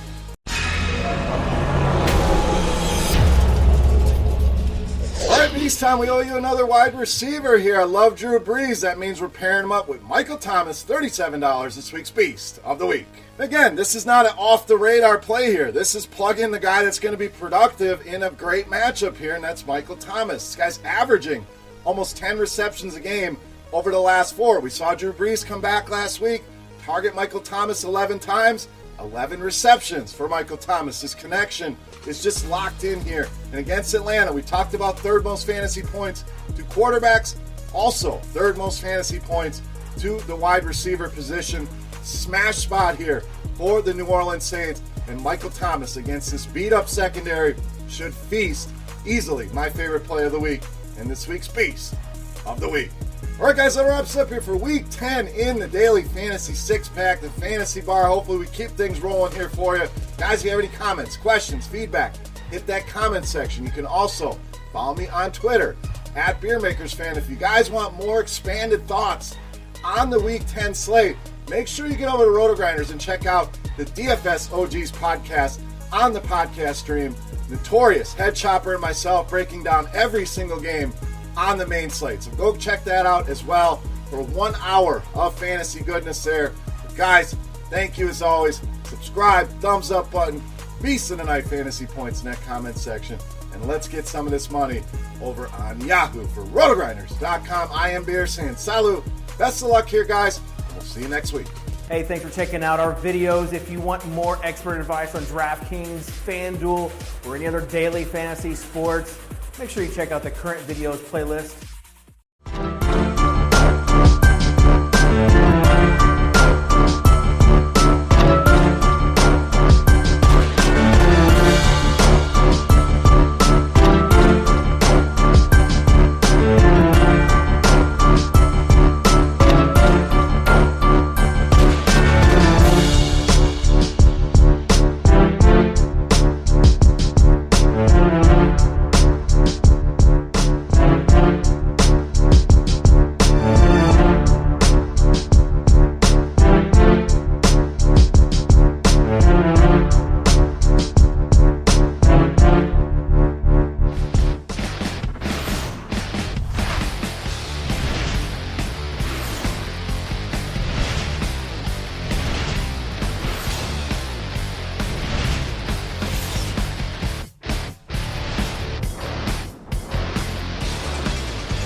What is going on, RotoGrinders? Dean here. It's Dean 7904 if you want to get all technical on me. It's 10:10 on the East Coast, 7:10 on the West Coast, 9:10 Tennessee time, which of course means it's time for the flagship show here at RotoGrinders. It's called GrindersLive. It's sponsored by Yahoo. And join me today, usual suspects, double digits, week 10. Boy, the time flies. Batting first. It's going to be Tuttle. What up, Tuttle? How's your week been? How are things going in your world? Things are going all right. Still trying to figure the best approach for GPP builds this week. I'm kind of all over the place. So maybe you guys can give me some insight on which way to go. Well, I'm setting the over-under at I don't know, I'm going to say 10-13 on the East Coast where Hump Dog comes out of the words of Grant. Hump Dog! Smash the under. Grant's still hungover from his birthday, clearly. Happy belated birthday to Grant. I've never been hungover in my life. And it's definitely not true. He's never been this chipper. It's 8 o'clock over there, I believe, 8 in the morning. He's freaking Chipper Jones. And you're wired, and I'm sorry. What are you drinking? Show the people your beverages. Our unofficial sponsor. Well, I got this and I got this. I got 2 coffees. I done drinked them. Is there more in this one? This can feels heavier. No, it was in fact empty. This one still feels heavy. Finish the other one off too. You might as well knock that one out. That's a lot of energy. Yeah. Is it? I also finished this entire thing. Me bouncing off the walls like flubber or anything. I didn't finish that entire thing. That was a jest on my part. Grant, are you feeling good today about tournaments? I don't know. Is the answer. It's an interesting little weekend here. But like I have money in play on many different sites, many different ways. Well, you're the king of the dark web. You know all the dark web sites. Yes. Yes, the Silk Road DFS site. That's a reference. They pay you in ecstasy. That seems like a terrible idea. Thankfully, that's not our sponsor. Did you get that reference, team? No. Oh, absolutely! Watch the documentary on Silk Road. It's incredible. I'm not aware. Dion Waiters may have seen that documentary, but that's a different. No, I think I'm crossing. All right, let's talk Yahoo. By the way, just throwing it out there, y'all. The sponsor of our show, obviously. A lot going down today as far as our NFL. I assume you guys are playing. I'm playing there as well. We have with the $250,000 baller, $10 to jump in there. Still a 40% overlaid. If you guys want to roll out the CSVs, if you want to have 150 lineups, you can do that very, very succinctly, not too difficult. You can do it with the RG lineup builder. Hey, best part about that, if you happen to win, if you happen to bink it, no obligation to thank anybody. Just throwing it out there. Just enjoy your win. Take the victory lap. So thank you, Yahoo, for sponsoring this show. Tuttle, give me the screenshot as far as this slate because, there's cheap Dolphins and cheap Titans. Oh my! Oh no! I don't want Lions. Oh my! I don't want to. There are cheap Lions too. Driscoll. Oh my! Oh gosh! Why is it? I guess are the Bengals the closest thing to Tiger? Lions, Tigers, and Bears. Oh my! That sounds about right. Yeah. So this could be the week, the fade CMC week. I think that's almost the biggest question on the slate is how to approach CMC. Is he priced too high? If you fade him, then it's probably for Saquon is kind of the next guy in line. And so you're looking at little different builds with Barkley in your lineups. I think Christian Kirk is probably going to be the heaviest owned wide receiver alongside Michael Thomas. Those guys are going to be staples of, I think, many people's cash game lineups. I think Travis Kelce on FanDuel and where he's cheaper is going to be the chalk at tight end. And then it's kind of fill in from there. I think defensively, you're looking at Browns as the cheap defense to play. Chicago Bears is now the kind of gaining the steam with Jeff Driscoll at quarterback for the Lions. This is the other popular defense. So I do think this week, once you figure out your decision on CMC, I think it kind of starts to – the lineups kind of start to create themselves a little bit, but then just trying to figure out what to do with the last couple spots. A couple of things. Yahoo specific. I know on FanDuel, Cleveland's pretty well positioned. They're super cheap, but on Yahoo, Indianapolis is like $13 and Baltimore's $14. Maybe I'd flip those. But both those defenses are way too cheap, and I think you're probably playing one of those two in cash games. And like you said, depends on where you're shopping. Kelce, just the pricing on tight ends on FanDuel, it's so condensed. Yeah. Like it's not that much more for actual good tight ends as opposed to the crap guys. But if you're playing on like DK or on Yahoo, there's a reason to punt. as far as lineup construction. You sound a little hoarse there, Dean. What have you been doing recently? Well, I have some water here just in case. I was going to grab some, but you kind of bought me some time, I suppose, and I did. I'm here to help. I'm here to help, Dean. I appreciate that. It was a long night last night, apparently. I was hanging out at Costco. That's all. I don't want to get into that. Check out my Instagram for that one. But yeah, but you were talking there, Tuttle, as far as you're still deciding. Are you still trying to figure out CMC? Because I'm not. I'm kind of conflicted, and I think I'm a Barkley truther today. I'm more along. I'm more Barkley currently, but then that just makes me want to play CMC because I do think that's going to be the more popular move now this week. Yeah, it is weird. How sustainable is like his 70-yard touchdowns he keeps doing every single week?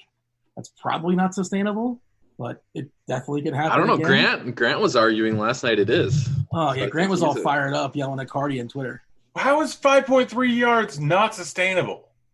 Take it up with Cardi, man. Jamal Charles did it 7 years ago, so of course it's no. Jamal Charles did it throughout the course of his entire career. 40 different running backs have done it with, I think, 180 carries over the course of a season. Many have come close to doing 5 yards on average per carry throughout their entire career in the peak years. It happens all the time. This isn't a drastic outlier. Let's start with quarterbacks, by the way. Actually, before we do that, we got to do the shout-outs. Those that are rocking the RG badge, got to appreciate that, of course. Got to incentivize y'all if you rock the RG badge, finish in the top 10 of certain contest. Devin, our fabulous multitasking producer, he's going to go ahead and drop that link in chat, not just the RotoGrinders chat, but also the YouTube chat. If you guys are watching us on YouTube, it really, really helps us. We very much appreciate. Just click the like button, smash it, praise it, just caress it. However it works, good to get that thumb going up. Those that are rocking the RG badge. That was very poor phrasing. I like to smash it as well. Well, the button you're talking about, yes? Yes. Obviously. Well, your family portraits would say otherwise. It's not just. All right. I like to smash that too. What's going on in this show? What is happening? Like to smash what? Is that how you have kids? So many kids? Shout out to those that are rocking the RG badge. We got a person named Ethernet. Thank you, Ethernet. Pustelak? Thank you. NFL I think owner. you pronounced that one correctly. I think. Are you trying to swear on this? No. Did I say something? I'm Ron Burgundy? Do you see this name, Tuttle, or no? No. It's in the email. I guess you didn't. You don't open those. No, I just open the link and delete the email. You just go on. That seems passive aggressive to delete the email too. But all right. NFL owner, thank you for rocking the RG badge. I don't know which one it is, but I'm going to say it's Daniel Snyder. Thank you, Daniel Snyder. Joe 78520, and of course, fresh set of downs. There you go. That's downs with a Z if you're scoring at home. Let's make it to the screen share. Sure, why not? Let's do a screen share and show the people as far as the most popular quarterbacks that are expected today. Grant, you can open it up as far as quarterbacks. We don't know the salary cap. Of course, if you have all the money in the world, you want L-Jax versus a terrible Cincinnati team. You ran all over him last time. His rush prop today was like somewhere in the 70s, so it seems pretty absurd. Pat Mahomes is back. Pat Mahomes is right down the road, by the way, along with Hump Dog, like maybe less than 2 miles away. Get jealous, Grant. I can yell and maybe well, no, I can't yell that loud. Winston against Arizona, of course, a pretty interesting game as well, too, as far as one of the highest totals, 2 bad defenses. Murray as well. Never really gets too high as far as ownership. What do you have for me, Grant, as far as your favorite quarterbacks? The interesting one is Winston. Everyone's just so darn excited about playing him, which is understandable, but a lot of different ways you can go wrong with him. He could throw a bunch of picks, could fumble the ball. He could do any number of things, and they could end up running towards the end of the game here. Winston's super interesting, but I don't like – just from a safety perspective, he's probably one of the safest plays on the entire slate outside of Lamar Jackson up there at the top, who they mentioned it on the last show. I think Crane did, and Bach was the one that told him. A 75-yard rushing prop for Jackson, considering I just mentioned it like 30 seconds ago as well, but continue. I was singing Slow Jams by Twista, Kanye West, and Jamie Foxx on the top of my head. It's a great Been song. There. That's fair. But, this Cincinnati defense is historically bad against running quarterbacks, if I remember correctly. We already saw Jackson go for 100 yards once against them this season. They've been giving up huge rushing games to a bunch of quarterbacks. So he's very much probably the top raw points play on the entire slate at QB. After that, like, Murray is really interesting. I'm not really caring too much about ownership. Murray really interesting. Mahomes really interesting. Those are all the obvious guys. And one guy that I think is going to get drastically overlooked on this slate is Matt Ryan. Like, he's only projected for 5% ownership. Too much. What? Really? Why? Explain to me why. He was immobile when he was healthy. And now they're taping him up and throwing him out there, and he's going to get absolutely swallowed by the Superdome in New Orleans. So, and that line's terrible. So, yeah. Literally every single week this season, the Falcons have put up massive passing numbers. Not the 1 week I rostered Matt Ryan, so I'm very bitter. He put up a 6 spot for me. I don't even remember how Schaub did in that game, but every single week a quarterback hasn't gotten injured. They put up massive numbers. Schaub just put up, 460 yards? This offense has some pieces. They seem to know what they're doing on the offensive end, and they're terrible on the defensive end. The game script is perfect for them. Like, we're getting the 300-yard bonus in all likelihood. It's not as if the Saints are an absolutely incredible defense. They play man coverage that gives a huge shot for either Jones or for Ridley to go off for a big game. You can correlate it nicely. I have really low ownership with Ridley and Jones. They're going to throw 45 times in this game. I absolutely love Matt Ryan here, and I can't figure out why people – I get the Vegas implied total is 19 for the Falcons, but they only put up 20 points the game Schaub played. They can turn the ball over, and they can still put up massive yardage totals here. They take shots. It's just a beautiful spot. Outside of him, I mean, not really a whole lot I like. There's ones I'm all right with. I think you can go with Jared Goff. It's not a great matchup going up against Pittsburgh, and they'll likely milk the clock a bit. Don't have a huge implied total, but it's still Jared Goff, and he can put up big numbers at any given time. It's the only moderately off the board guy I like is Matt Ryan and maybe Josh Allen, just the way that game could potentially play out. Tuttle, first your take as far as Matt Ryan. You on my side here or Grant's side or somewhere in the middle? Somewhere in the middle. Way to take a stand. Yeah. If you ask me a question, that's where I'm going to stand. Is right in the middle. I mean, I get the reasoning for it. And I get the reasoning why people won't play him either. I don't know. I'm kind of with Grant as in terms of having a tough time finding a quarterback that's going to be off the board this week. And so I'm actually kind of in agreement that Matt Ryan probably is one of the better options that's actually off the board. Well, do you need one is the question.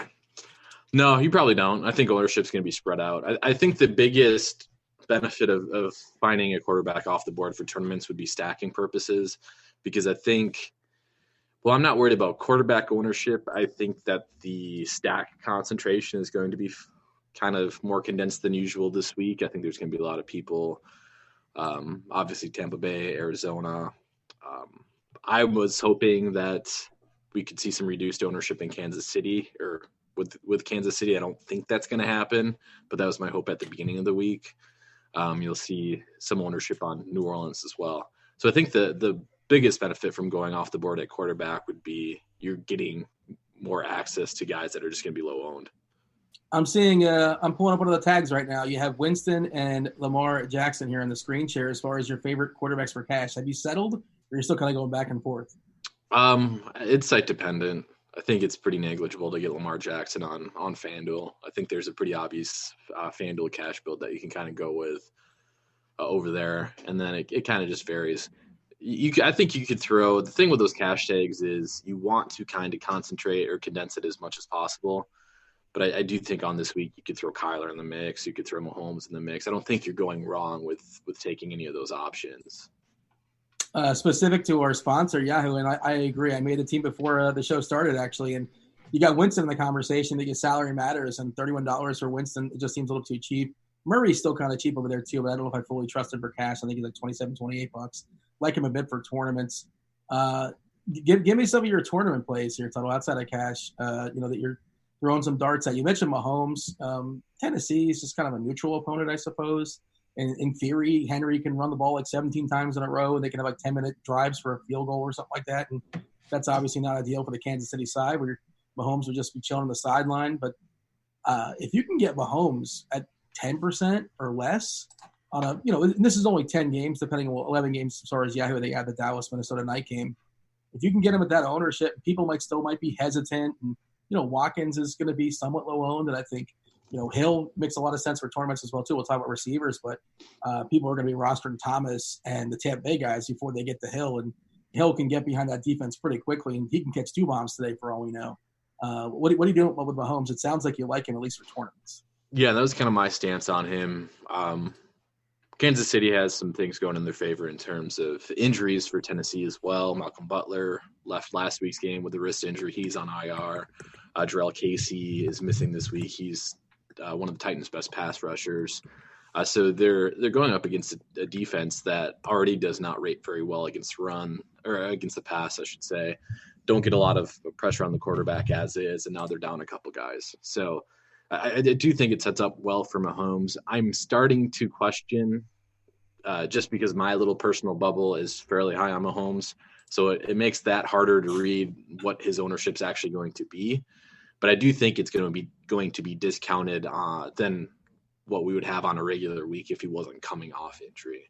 So I do like Mahomes quite a bit. I think he would probably be the highest owned quarterback on like a regular week. And right now I think we have him about 4th or 5th for projected ownership. So yeah, I do like Mahomes quite a bit from where he's projected at.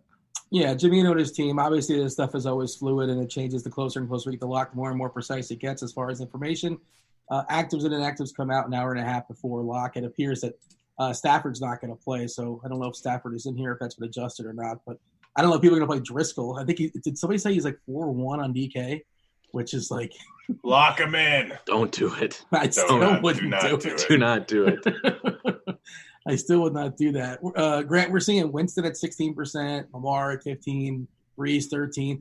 But my issue with both Breeze and Lamar is, is it going to be a Milton Berle game? Are they just going to do just enough and not necessarily get the max because they're going to play 2.5 quarters just going to chill the rest of the game? Because, how much do we expect Cincinnati to score? Well, I guess some people think Atlanta's going to score a good bit as well. They can kind of sort of somewhat keep up. You're just saying me. No, I mean, look, I get it. There are some good pieces. I just think that, it's really set up. I'd rather play the New Orleans defense before Matt Ryan. Is just kind of the point I was making. But that's fine. You can play both. Yeah, not in the same lineup. Yeah, you can play both in the same lineup. In theory, they're going to be chucking all over the place. Like, look at what happened with Matt Schaub. Matt Schaub put up a fantastic outing for the opposing defense and himself. He put up 460 yards, and they had 4 turnovers. There's no reason why you can't play them both, especially if a pick 6 is in the realm of possibilities, which was more so with Matt Schaub than is with Matt Ryan. But this offense is – who do you think the most yards per game passing offense is in the league right now? Well, I know Atlanta has been throwing – they're always behind, so it's probably Atlanta. Yeah, they are right on pace with what Tampa Bay did last year, which it was pretty much if you knew the quarterback was going to play the whole game, you locked in the quarterback for Tampa Bay last year. Granted, we never knew that, but in any case, this is a near historic rate offense. I think they're currently on pace for 5,200 yards passing, and that's with one absolutely horrible horrible game against the Rams in which they were just injured. They get a matchup versus New Orleans where they're guaranteed to be throwing late in the game pretty much. Play Matt Ryan. I can't remember what your original question is. My original question was, Breeze and L-Jax, we think they're well positioned. They should be super efficient. But how long are they going to be asked to be efficient? At what point do they say, and again, who knows, NFL, anything can happen, yada, yada, yada. But we think they're going to be ahead by a good bit, just kind of chilling in the second half. So are they going to be kind of cut short of their max potential games because the other teams really can't keep up and therefore just running the ball? Yeah, Breeze is more likely to. We have an entire sample size of last season where they're blowing opponents out constantly. I think they covered the spread even at double digits almost every single time the first 8 weeks of last season. We saw Drew Brees in games where they needed to keep the game close and they were having a tough time, such as the Ram game. He would throw the ball out. Other times he would acquiesce to the rest of the offense and even get taken out near the end of the game and would only put up 200 yards and maybe a touchdown. Lamar Jackson, it's a little bit different. We have a pretty significant sample size of him in moderate blowouts, and he still crushes almost every single time. So we saw him play Cincinnati a few weeks ago. He ended up with 33 points. I don't think that game was particularly close, if I remember correctly.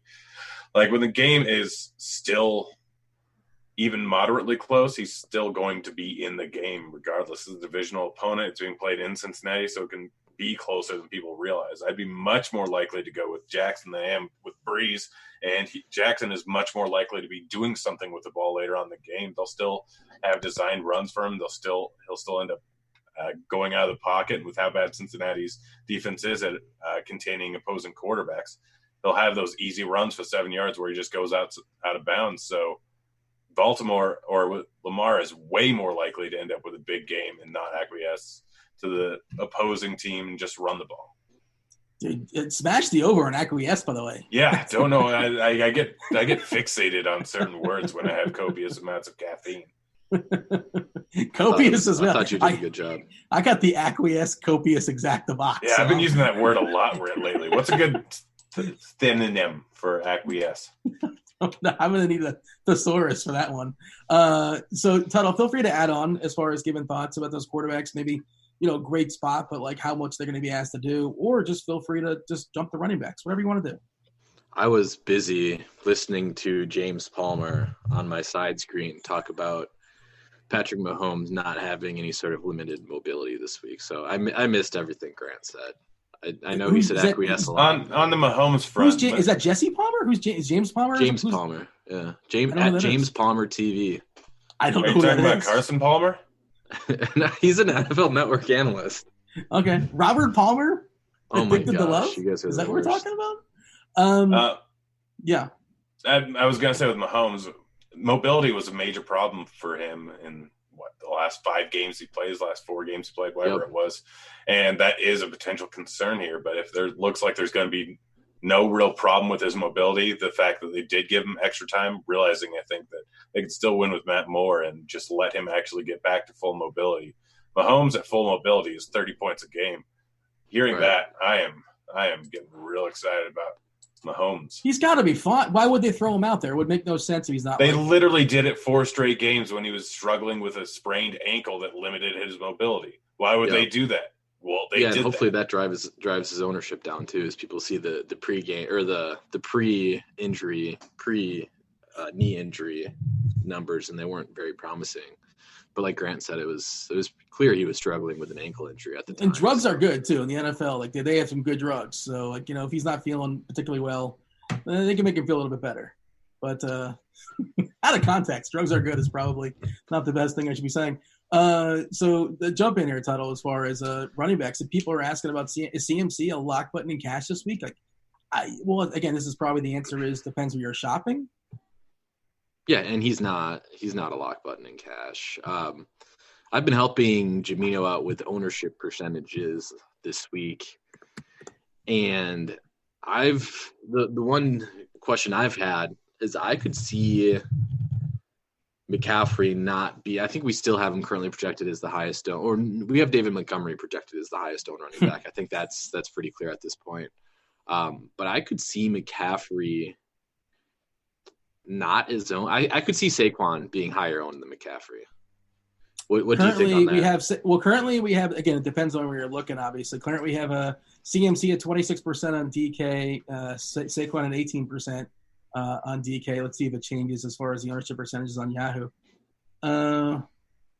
Let's see. We have currently CMC at 28% and Barkley at 12% on Yahoo. That's weird because I have 2 different cash lineups and I have one with each. So I'm not the person to ask. What about you, Grant? Go ahead, Grant. On what? Now you guys got me confused. CMC, is he a cash lock for you? No, he's not a cash game lock. I mean, he's a great cash game play, but the fact that the mid-tier is just packed with good options, and Montgomery and Ronald Jones, gross. Singletary, David Johnson, Jalen Samuels, Derrick Henry, Damian Williams, Le'Veon Bell. There's so many good mid-tier options that it kind of just gets me away from playing or from locking in McCaffrey. So it's a little bit tough here to fit him in. I mean, even Freeman, I don't think I mentioned him, but he can get some pass game work. He's the lead back there. He just went out for the rest of the season, I believe. So, like, there's so many good mid-tier options that makes McCaffrey not a lock. I love McCaffrey. I'm probably will end up using him in cash, but is he a lock? No. Yeah, we live in a world with salary cap, yada, yada, yada. We mentioned Montgomery as far as him being chalky, and he's 25% on Yahoo. On DK, he's currently 29%. We've seen him get a ton of more snaps. And, Tuttle, with Driscoll being in the game, like the whole thing with Montgomery is, are the Bears winning? Okay, then Montgomery's in the field. Are they losing? Well, he's not in the field. We think they have a better chance. I know Trubisky's still their quarterback, but we think that they have a better chance to be winning with Driscoll replacing Stafford, correct? Yeah. I think in cash, as weird as it is to say, I think Montgomery is the cash lock, I think, this week. Yeah. Again, it's ugly to say, but he's cheap enough everywhere. And again, the Driscoll situation helps him quite a bit as well. So yeah, Montgomery, I think running back, cash lock, and then it's kind of all over the place. Grant mentioned the mid tier is pretty loaded. My thing that I keep coming back to right now is when I'm building lineups, because there are actually a decent amount of lower price to mid price running back options. It's pretty negligible to get Christian McCaffrey over Saquon Barkley. And if you think that, then it's like, why would you not play C-Mac? Like I keep telling myself, like, point per dollar, Quan is a good play. I'm just going to go Quan. But then I keep building these teams, and it's like McCaffrey's just been so consistent. The matchup is much better for McCaffrey, where it makes me want to play McCaffrey. But he can't possibly average 5.3 yards a carry. Well, he can't have an 80-yard run every single week. Like, we can agree on that, right? Does he really need to average 5.3 yards a carry? And the other part of that, and again, I'm like Tuttle, like I'm in the middle. I'm on the fence as far as that conversation, and I see both sides of it. But also, if you notice, his catch rate, his target rate's gone down as well, too, in recent games, for what it's worth. Is any of that responsible due to game script, keeping games fairly close? I'm not sure. I can't tell you the exact reason why it's happening. Out of the last 4 games, they've been ahead by a touchdown or more in virtually every single one of them outside of San Francisco, in which they just were out of the game entirely. Yeah, but this is a share, the percentage. It's not like it's not based on how many throws are being thrown, how many targets are out there. I mean, it kind of does. In games where you're 2 touchdowns down, you end up relying on the running back slightly more because you're looking for downfield throws, and when that doesn't happen, you dump it off to the running back, especially when you have one like McCaffrey who can do it in the open field. If you're ahead, you're probably not dumping the ball off. You're looking for more 7-8 yard out routes. I see DV in the chat, by the way, not to completely ignore what you just said, but he's talking about Kareem Hunt. Are you guys playing Kareem Hunt? We're not doing this, are we? No. Yeah, okay. Just wanted to make sure. I wrote him in my leverage article this week. I wrote a section on him because I wanted to talk about him a little bit. We have so many cheap running backs this week that are actually like strong plays, especially on sites where the pricing, not Blage. especially where sites where pricing is condensed more, like on FanDuel, where like, can you imagine playing Kareem Hunt on FanDuel for 4,500 when David Montgomery, Jalen Samuels, Ronald Jones are all within reason? But Kareem Hunt was the best fantasy running back like 2 years ago. I think he makes, like, if you somehow can speculate that he'll see double-digit touches, like if you think that is a likely outcome for him, then I think there's reason to play him on a site like more like DraftKings. Ronald Jones is cheap on DraftKings, but the pricing is spread out a little bit more, so it makes a little bit more sense on a site with stricter pricing. But I think it's still a stretch. But at the same time, I wouldn't be surprised if he, saw double-digit touches. So I see Jimeno in chat, and he's got one of the best premium shows here, him and Scott Hansen. And Scott Hansen's won millions. He's better at fantasy than me. He's a really, really smart guy. And they have a bit in their show. They talk about basically a list off a player that's going to be less than 5% owned that they're going to be over the field on. And he talked about playing him, Kareem Hunt, And again, I don't want to. This may change. His opinions may change since he recorded it, but he was talking about playing him potentially up to 50% in his lineups, and that seems really ambitious. I think that was DK specific for what it's worth, but there are some truthers out there. I'm just saying that people are considering him for sure. And can you give me a scenario, Grant, where Mac doesn't he can't flop today, can he? Outside of injury, right? How does Mac not? How does he flop? Mac, how does he flop? Any number of ways. He's not terribly involved in the passing game. So if they do get down to an early deficit, which, if you're unaware, Miami has done to multiple teams over the last few weeks, then Mac probably won't be nearly as involved. Miami may have a bad run defense, but they do have a very, very bad pass defense. It's running back that's not terribly involved in the receiving game. Always has a chance to bust. Huddle, your thoughts on Mac? It feels like, he's kind of pricey, and some sites price up based upon matchup. And I do have an issue with running backs that don't catch the ball. That's kind of a problem for me, especially from a cash game perspective, from a floor perspective. But he probably gets the ball like 25 times, and he probably cracks 100 yards, and he probably gets in the end zone. I think. Don't all those things most likely happen? I mean, I've tried to play Mac a couple different times this season when game scripts were supposed to go his way. And I have not had good luck doing so. Daily Fantasy Sports is about today. It's not about yesterday. It's not about 3 weeks ago, though. How do you feel about him today? Yeah, but you'll see they'll frustratingly spell him way more often than you would like. Even though he's going to get the touches, he's still not going to get as many touches as you think he should get. The problem is here too. Like, I know Brian Hoyer is their quarterback. So you're under the assumption, I know it's Miami. Yeah. You're under the assumption that they're just going to come out of the gates and dominate right away, which, betting markets say that's the most likely outcome. They are 10.5-point favorites, but I mean, somebody so game script dependent like Mac has me a little bit hesitant. So Le'Veon Bell is similarly priced on most sites. It's hard for me to play Mac over a guy like Le'Veon Bell, I think. Speaking of getting spelt, Kamara is coming back this week, Tuttle, and there's talk about being a legit split here with how good the prod of UCF Latavius Murray did in his Kamara's absence. We've seen it in the past when Ingram was there too. Kamara doesn't get this massive share. Of course, he can catch the ball a good amount too, and the other part of it as well is New Orleans is probably going to be smashing, and if they're ahead by 3 touchdowns in the fourth quarter, it's probably Murray, and it's probably not Kamara. Those are all probablys. There's no reason for me to just assume. Are we sure about that? That's why I said probably. I don't know. I mean, so we have a pretty significant sample size of this because Murray is Mark Ingram. Okay. Basically correct? More or less. Yeah, sure. Okay, go. Continue. Yeah, so look at Kamara in those games where they were blowing other teams out constantly. Did Kamara get a pretty decent workload? A lot of times, yes. Did he still have huge touchdown equity, especially earlier on in the game? Yes.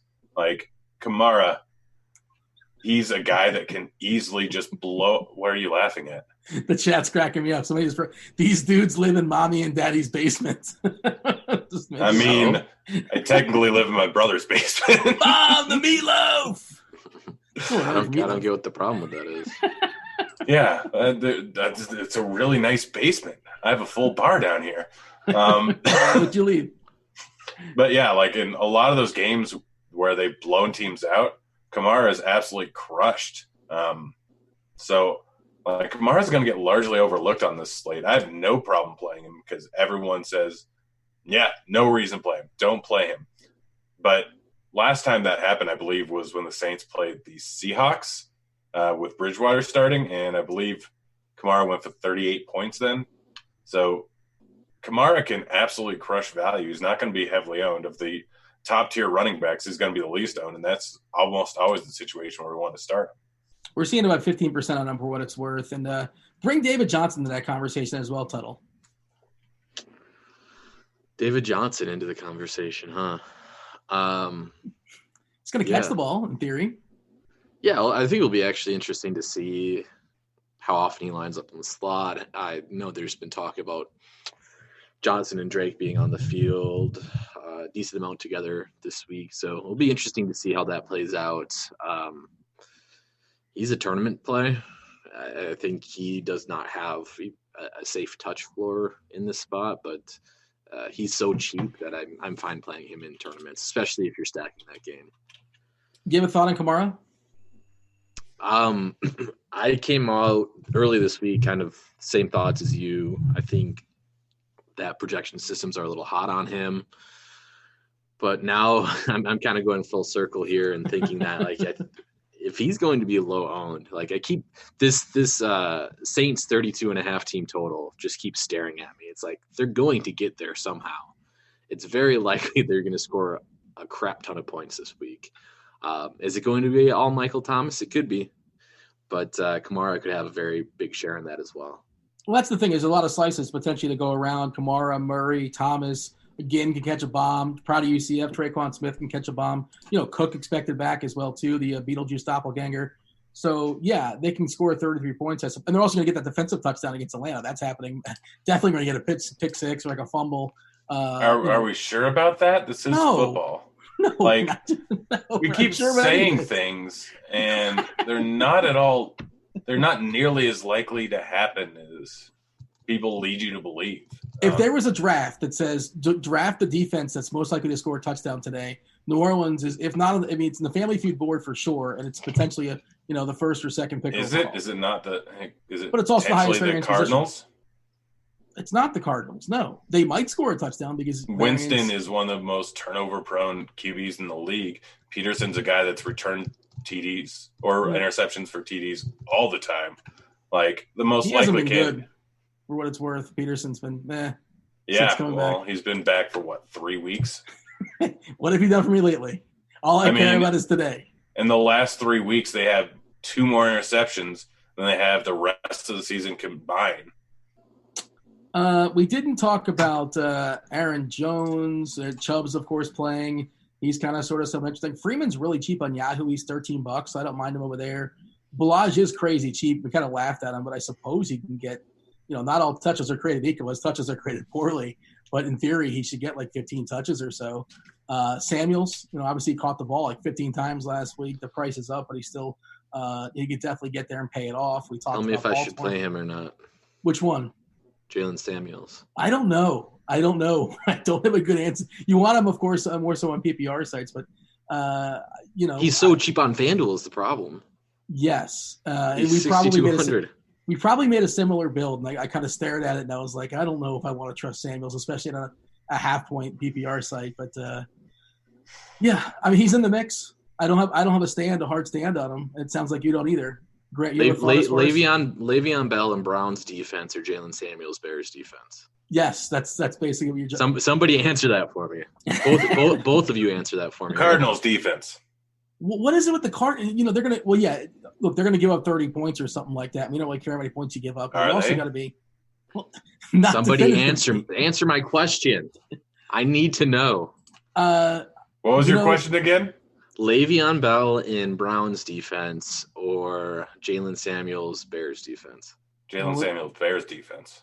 Let's see if the chat says. Let's talk about some receivers. Literally, Jeff Driscoll is starting. I know but I never sacrifice defense for a player, but this seems like the spot to do it in. And he correlates so nicely. A giant sacrifice down from Bell to Samuel. Everyone is so excited about playing Bell this week just because it's up against the Giants, but Bell has disappointed more times than I can count. With Darnold in that offense, they haven't been passing to or dumping off to him nearly as much.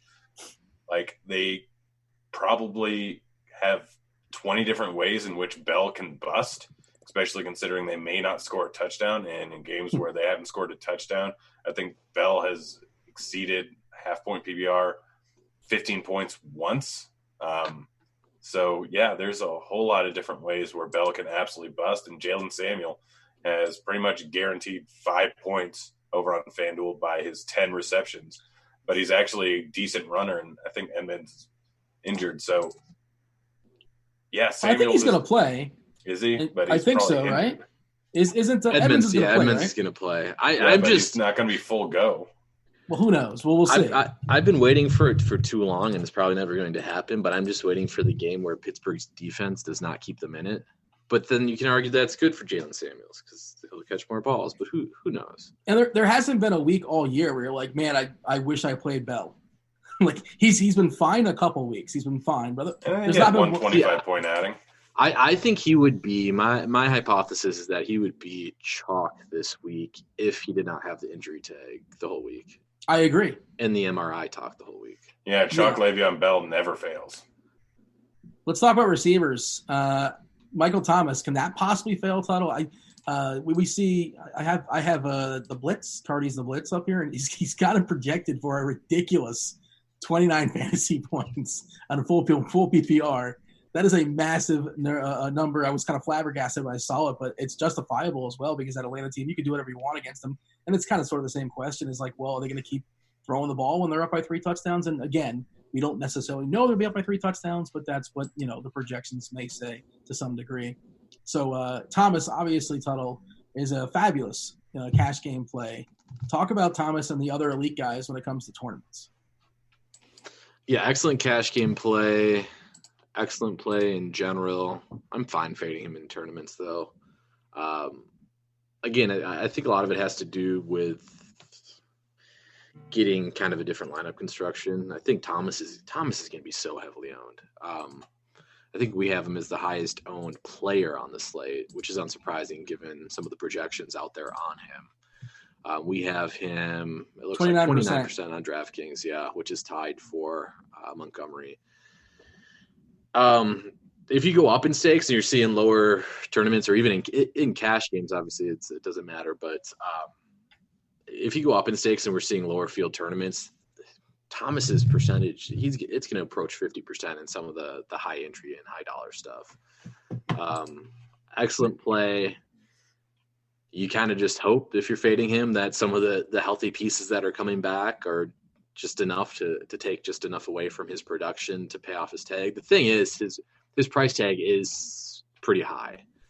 So he has to do quite a bit to really value or really kind of be good for tournaments.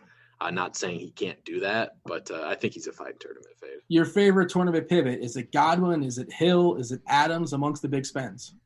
Kind of dependent on your lineup.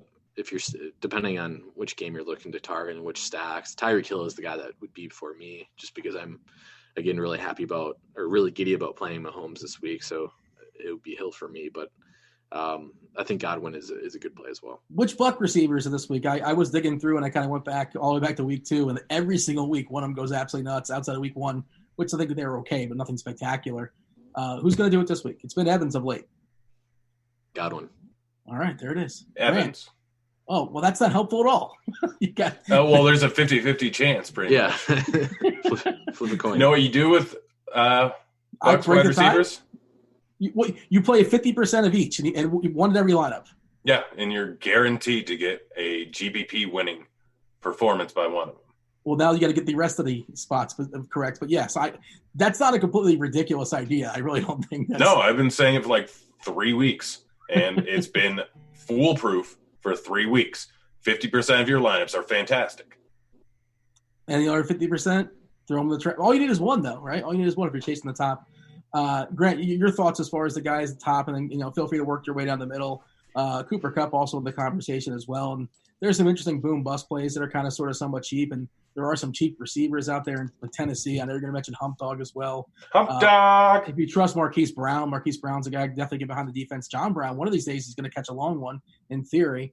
He's priced down in some spots depending on where you're shopping, and the Dolphins are down to like no receivers. They're all ridiculously cheap, and in theory, they have to accumulate some yards.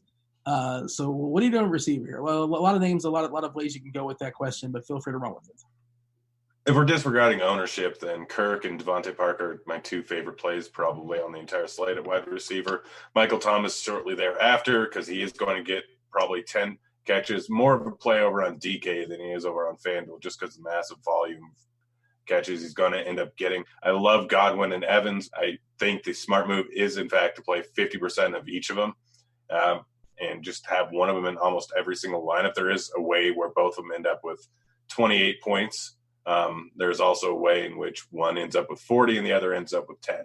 So there's a lot of different ways it can go. Playing one of them in every single lineup is a smart move, and even throwing both of them into a stack with Winston is not a terrible idea. With how many plays are going to be running, we've seen huge volume and huge amount of passing attempts by Winston all season long. And so going up against a high-paced Arizona team is a great spot for them, the best spot they could possibly have. Outside of them, in the mid-tier, Tate could be in for a big game. Seen decent volume, seen decent catch rate. He's a guy that can break off a big run at any given time, which I don't think we've really seen too much of this year. But he's a guy that I think averaged more yards after catch than almost anyone the last, 8 years. So he's a guy that I really like. Ridley is going to go way under-owned, and without Sanu in that offense, he's going to get a larger volume of targets. They're going to be passing the ball constantly. Love Ridley. Outside of them, it's the Carolina wide receivers that I really like and the Tennessee wide receivers. I'm not happy about having to play a ton of hump dog, but I'm happy that we all get to play a ton of hump dog. You're happy about it. Stop it. I'm not happy about it. I'm not happy as he's smiling. Well, that's the caffeine kicking in, I think. Does caffeine make you happy? It's an upper, but I don't know if it actually. You were chipper when I logged on. It was the. Why would I not be chipper? My life's fantastic. Well, it is. Things are going well. Despite the fact you're living in your parents' basement, everything else is all good. Brother's basement. Very, very different. So, Tuttle, A.J. Brown might be a thing. Hump Dog might be a thing. I've even heard people talking about Tajay Sharp. Brown looks good in the uniform. He looks like an athlete. He has his moments for sure. And then there's the Dolphins guys. Parker obviously should be a thing. There's talk of Allen Hurns and Albert Wilson being on the field. That's half the battle. I'm pretty sure both of them had a touchdown not too many weeks ago. Well, that doesn't help me today. That's the hardest thing to figure out with Miami is who's going to be on the field. Yeah. We don't know. Devontae Parker. Yeah, we know that. That's the one guy we know. Who's your favorite? Or is it a trick question and it's not necessary because there's other options out there and why try to figure it out? I think it's probably unnecessary because we have so many cheap options elsewhere. I mean, we mentioned the Titans guys. I would take any of the Titans receivers over, I think, any of the. Who's your favorite Titans? It has to be A.J. Brown. And then it would probably be Tajay Sharp and then Hump Dog. Hump Dog Sharp over Hump Dog. Once you take pricing into consideration as well. Dean, just the biggest Hump Dog truther. I thought we were done with him. This is, I never thought I'd ever say that guy's name again in my life. But he's going to be the third wide receiver, and we can be fairly we can be more confident about him being wide receiver 3 than I think we can about who's going to see the uptick in Hurns and Wilson. Both those guys have been seeing the majority of the snaps that they get in the slot. I'm trying to look at it right now to see last week. Hurns was in the slot last week, 18 snaps. He was out wide, 11 snaps. And Albert Wilson, this is good TV, I know. Albert Wilson was 24 in the slot, so he seems to be the guy that is the least likely to have a big role change to me, Albert Wilson. Again, he got a touchdown 2 weeks ago, so it is what it is. But I would bet on even Jakeem Grant seeing a larger role change than a guy like Albert Wilson, personally. We got to step aside about 10 minutes or so. I want to save some time for questions from the chat. I presume D-Train has been accumulating throughout the show. Of course, we want to knock out as many as possible before we step aside and make way for Brits, for Tip and Pick, for Cards, and, of course, Crunch Time later on with JSU to take you guys all up the lock. If you guys are free members, you can check out those shows. We kind of mentioned them in passing, but Christian Kirk probably I don't want to say a foundation piece in your cash game lineup, but seems like a really, really strong cash guy. Just kind of makes things work in that shootout against Tampa Bay, and he just seems too cheap. Grant, succinctly, talk to me about some tight ends. Gesicki is the top tight end play on the slate because he plays for the Dolphins, and because of the fact that they're going up against Indy. Indy forces targets to tight ends and running backs. We know that the running back is not going to catch too many balls, and even if he gets many thrown his way because he's just terrible. The game script favors passing the ball.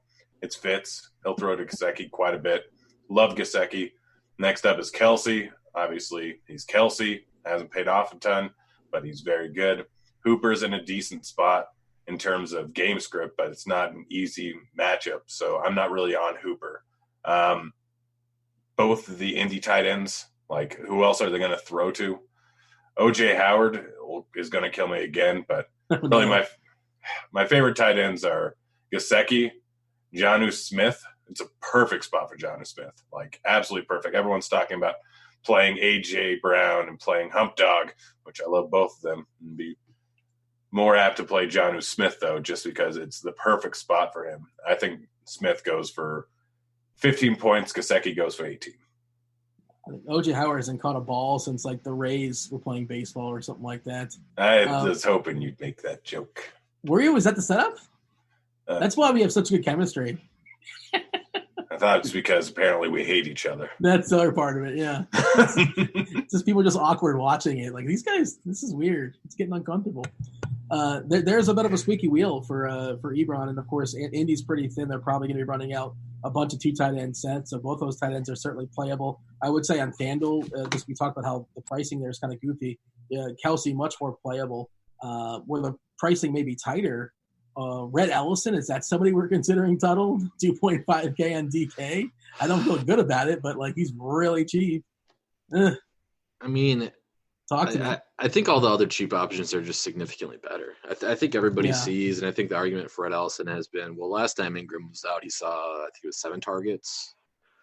But it's just, I think all the other options are just so much better. We have so many cheap options this week, Grant. Let me give you a follow-up. I don't want to cut you off, but how comfortable do you feel with Parker and Gesicki in the same lineup? Yeah, I don't know if I would do that unless I was actually stacking that game. Okay. But, I think Gesicki is a good play this week for sure. Is he your favorite cat? Well, I guess it obviously depends like where you're playing, right? As far as your cash game tight end. Yeah, it depends where you're playing. Kelsey, I think on FanDuel. Like I keep trying. I want to play Jonnu Smith in these Kansas City stacks, but then it's like Kelsey's only $1,600 more on FanDuel. Like how do you not play Kelsey on FanDuel?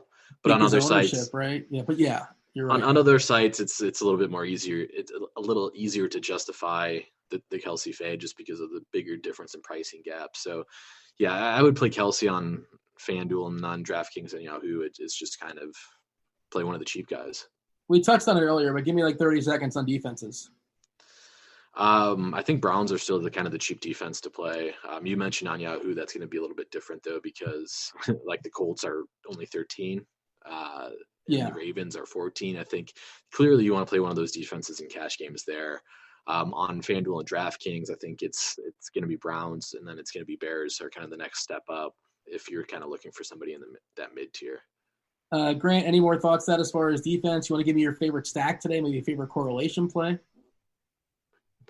Cardinals are the best defense. I was muted there like a big old dum-dum. You should have stayed muted. No, for tournaments, Cardinals are one of the best defenses. Like it's not a good week for defense. Everyone's going to congregate on certain ones. Just the sheer volume of Winston throwing the ball, probably they have a chance. Like they could end up putting negative several points. They haven't had a good. Really, they've had one good week this entire year. But over the last 3 weeks, they have more turnovers than they had the rest of the season. They had more sacks in the last 3 weeks than they have, I think, the rest of the season. They have had tough matchups 2 of the last 3 weeks to include that. Like the Cardinals' defense isn't nearly as bad as we think it is. And they're now going up against a team where they have the highest likelihood of turnovers, sacks, and pick sixes just based on volume. So I really like the Cardinals defense, and that's strictly for GPPs, although there's a chance on one side I may use them for cash and just hate myself. But, yeah, that's it for D. I did not expect to get 2 minutes on the Arizona Cardinals defense on the show. I mean, you want a potential tournament-winning defense. They're cheap. You have so many good pay-ups on this slate. Like, everyone is going to congregate on probably, the Browns? It depends where you're playing. Okay, over on DK, everyone's going to congregate on the Browns and the Steelers. Steelers are going up against the Rams, not really a great spot. Browns are going up against Buffalo. They could just end up running that entire game. Like, the upside for them isn't nearly as drastic as it is for the Cards potentially, and they're going to come in at 4 times, 5 times the ownership. This is gross, Tuttle. Questions in chat. Sharp or Grant in cash? Not Neefer, but Grant and the Dolphins. Who's that? There's a wide receiver of the Dolphins named Jakeem Grant. You know that's Tajay. Oh, I wouldn't play either in cash, but that's definitely Tajay. That's where I'm at as well. I don't want to play. I don't think you have to play either. Grant, can you handle a threesome? I hope so. Saquon, A.J. Brown, and Gesicki versus CMC, Ellison, and your boy Hump Dog. Oh, gosh. I'm going with the first one just because of how much I love Gesicki. Against Hump Dog. All right. Tuttle, twofer, CMC and Gesicki versus Kelsey and Saquon. Kelsey and Saquon. It hurts, but yeah. This is the question specifically for Tuttle. And they're trying to read between the tea leaves. They're saying, how are you playing Kelsey, MT? Who's MT? Michael Thomas. Michael Thomas. Yeah. Barkley and Mack and FanDuel Cash. You could do that. I think you could do that. Could. You're probably not, though. Yeah. Yeah. So they just misunderstood you, basically. Mack would be the odd guy out. Lightning round, Grant. Grant, you go first. Tuttle, you go second. Grant, pick 3 of these dudes. Kupp, Thomas, Tyreek, Julio Jones. Who's out? Probably Tyreek or Kupp. I'm going to stick with Grant because I know you do stuff like this. Who's your favorite team to bet on today? Who's going to cover? I mean, before the line move, it was going to be the Bears, but probably Pittsburgh plus 3.5. Pick one of these 3, Tuttle. Mahomes, Jameis, or Goff? Mahomes. Grant, Bears D without Stafford. Are we a fan? Yeah. I mean, it's Driscoll. Ryan or Breeze in cash? Breeze. Breeze, Thomas, Stack, and then run it back with Gage? Yeah. Grant, this is a Grant question. Prince's Hot Chicken or Hattie B's? I never had Prince's. It's Hattie B's all the way. Look at my hat. Look at my hat. Well, that's why I asked you. I'm aware of the hat's existence. Tuttle, twofer. Barkley and Godwin. I like Godwin here in Barkley versus CMC and Golden Tate. That's the first pairing for me. Yeah. Grant, Mahomes, Ellison versus Kyler Gesicki. Kyler Gesicki. DK Cash, Winston or Breeze? Winston. Grant, can you play all 3 of these dudes with Jameis, OJ, Evans, and Godwin? I don't think you can play all 3. What's your official take as far as Gage, Tuttle? It's ugly. I would reserve for game stacks. Grant, season-long question alert. Russell Wilson versus Aaron Rodgers? Wilson. DK Cash, you like the Browns and DJ Moore or the Bears and Samuel? Tuttle. That's tough. I'll go Bears and Samuels. I think those 2 wide receivers are so difficult to project on a weekly basis that I'll just take the upgrade at defense. Grant, Cohen or Mixon? Oh, neither one of those for me. Cohen. Tuttle, you have a thought there? I'll pass.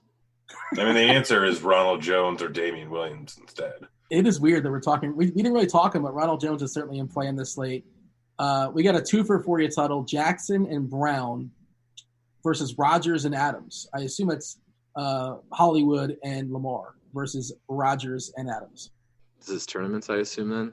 Yes. That's tough. I actually think it's another – we said this about Le'Veon Bell, how I think he would be kind of chalky this week if he didn't have the injury tag. I kind of think that's the case with Marquise Brown too. So I'm going to go Lamar and Marquise. Yeah. What are your Packers going to bounce back today? Yes. But I hope McCaffrey does enough damage against them. Nick Chubb and Cash. I'm not getting there, No. Tuttle. Are you? No. All right. We got to go. But before we go, Grant, I'm going to have Grant, Grant, you give me a hot take. Gesicki and Jonnu Smith both go for over 15. I thought it was going to be Arizona Cardinals defense related. Tuttle? Also goes for over 15. See it, raise it, Tuttle? I mean, this isn't that ugly. It's not ugly at all. Mahomes, 404. Love it.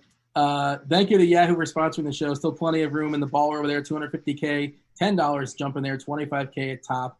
You can also run 150 lineups if you do choose. Stay tuned for Crunch Time. Stay tuned for JSU, for Brit, for Cards, for Tip and Pick, for Grant, for Tuttle. I'm Dean. Enjoy your football today. We're out of here. Holla!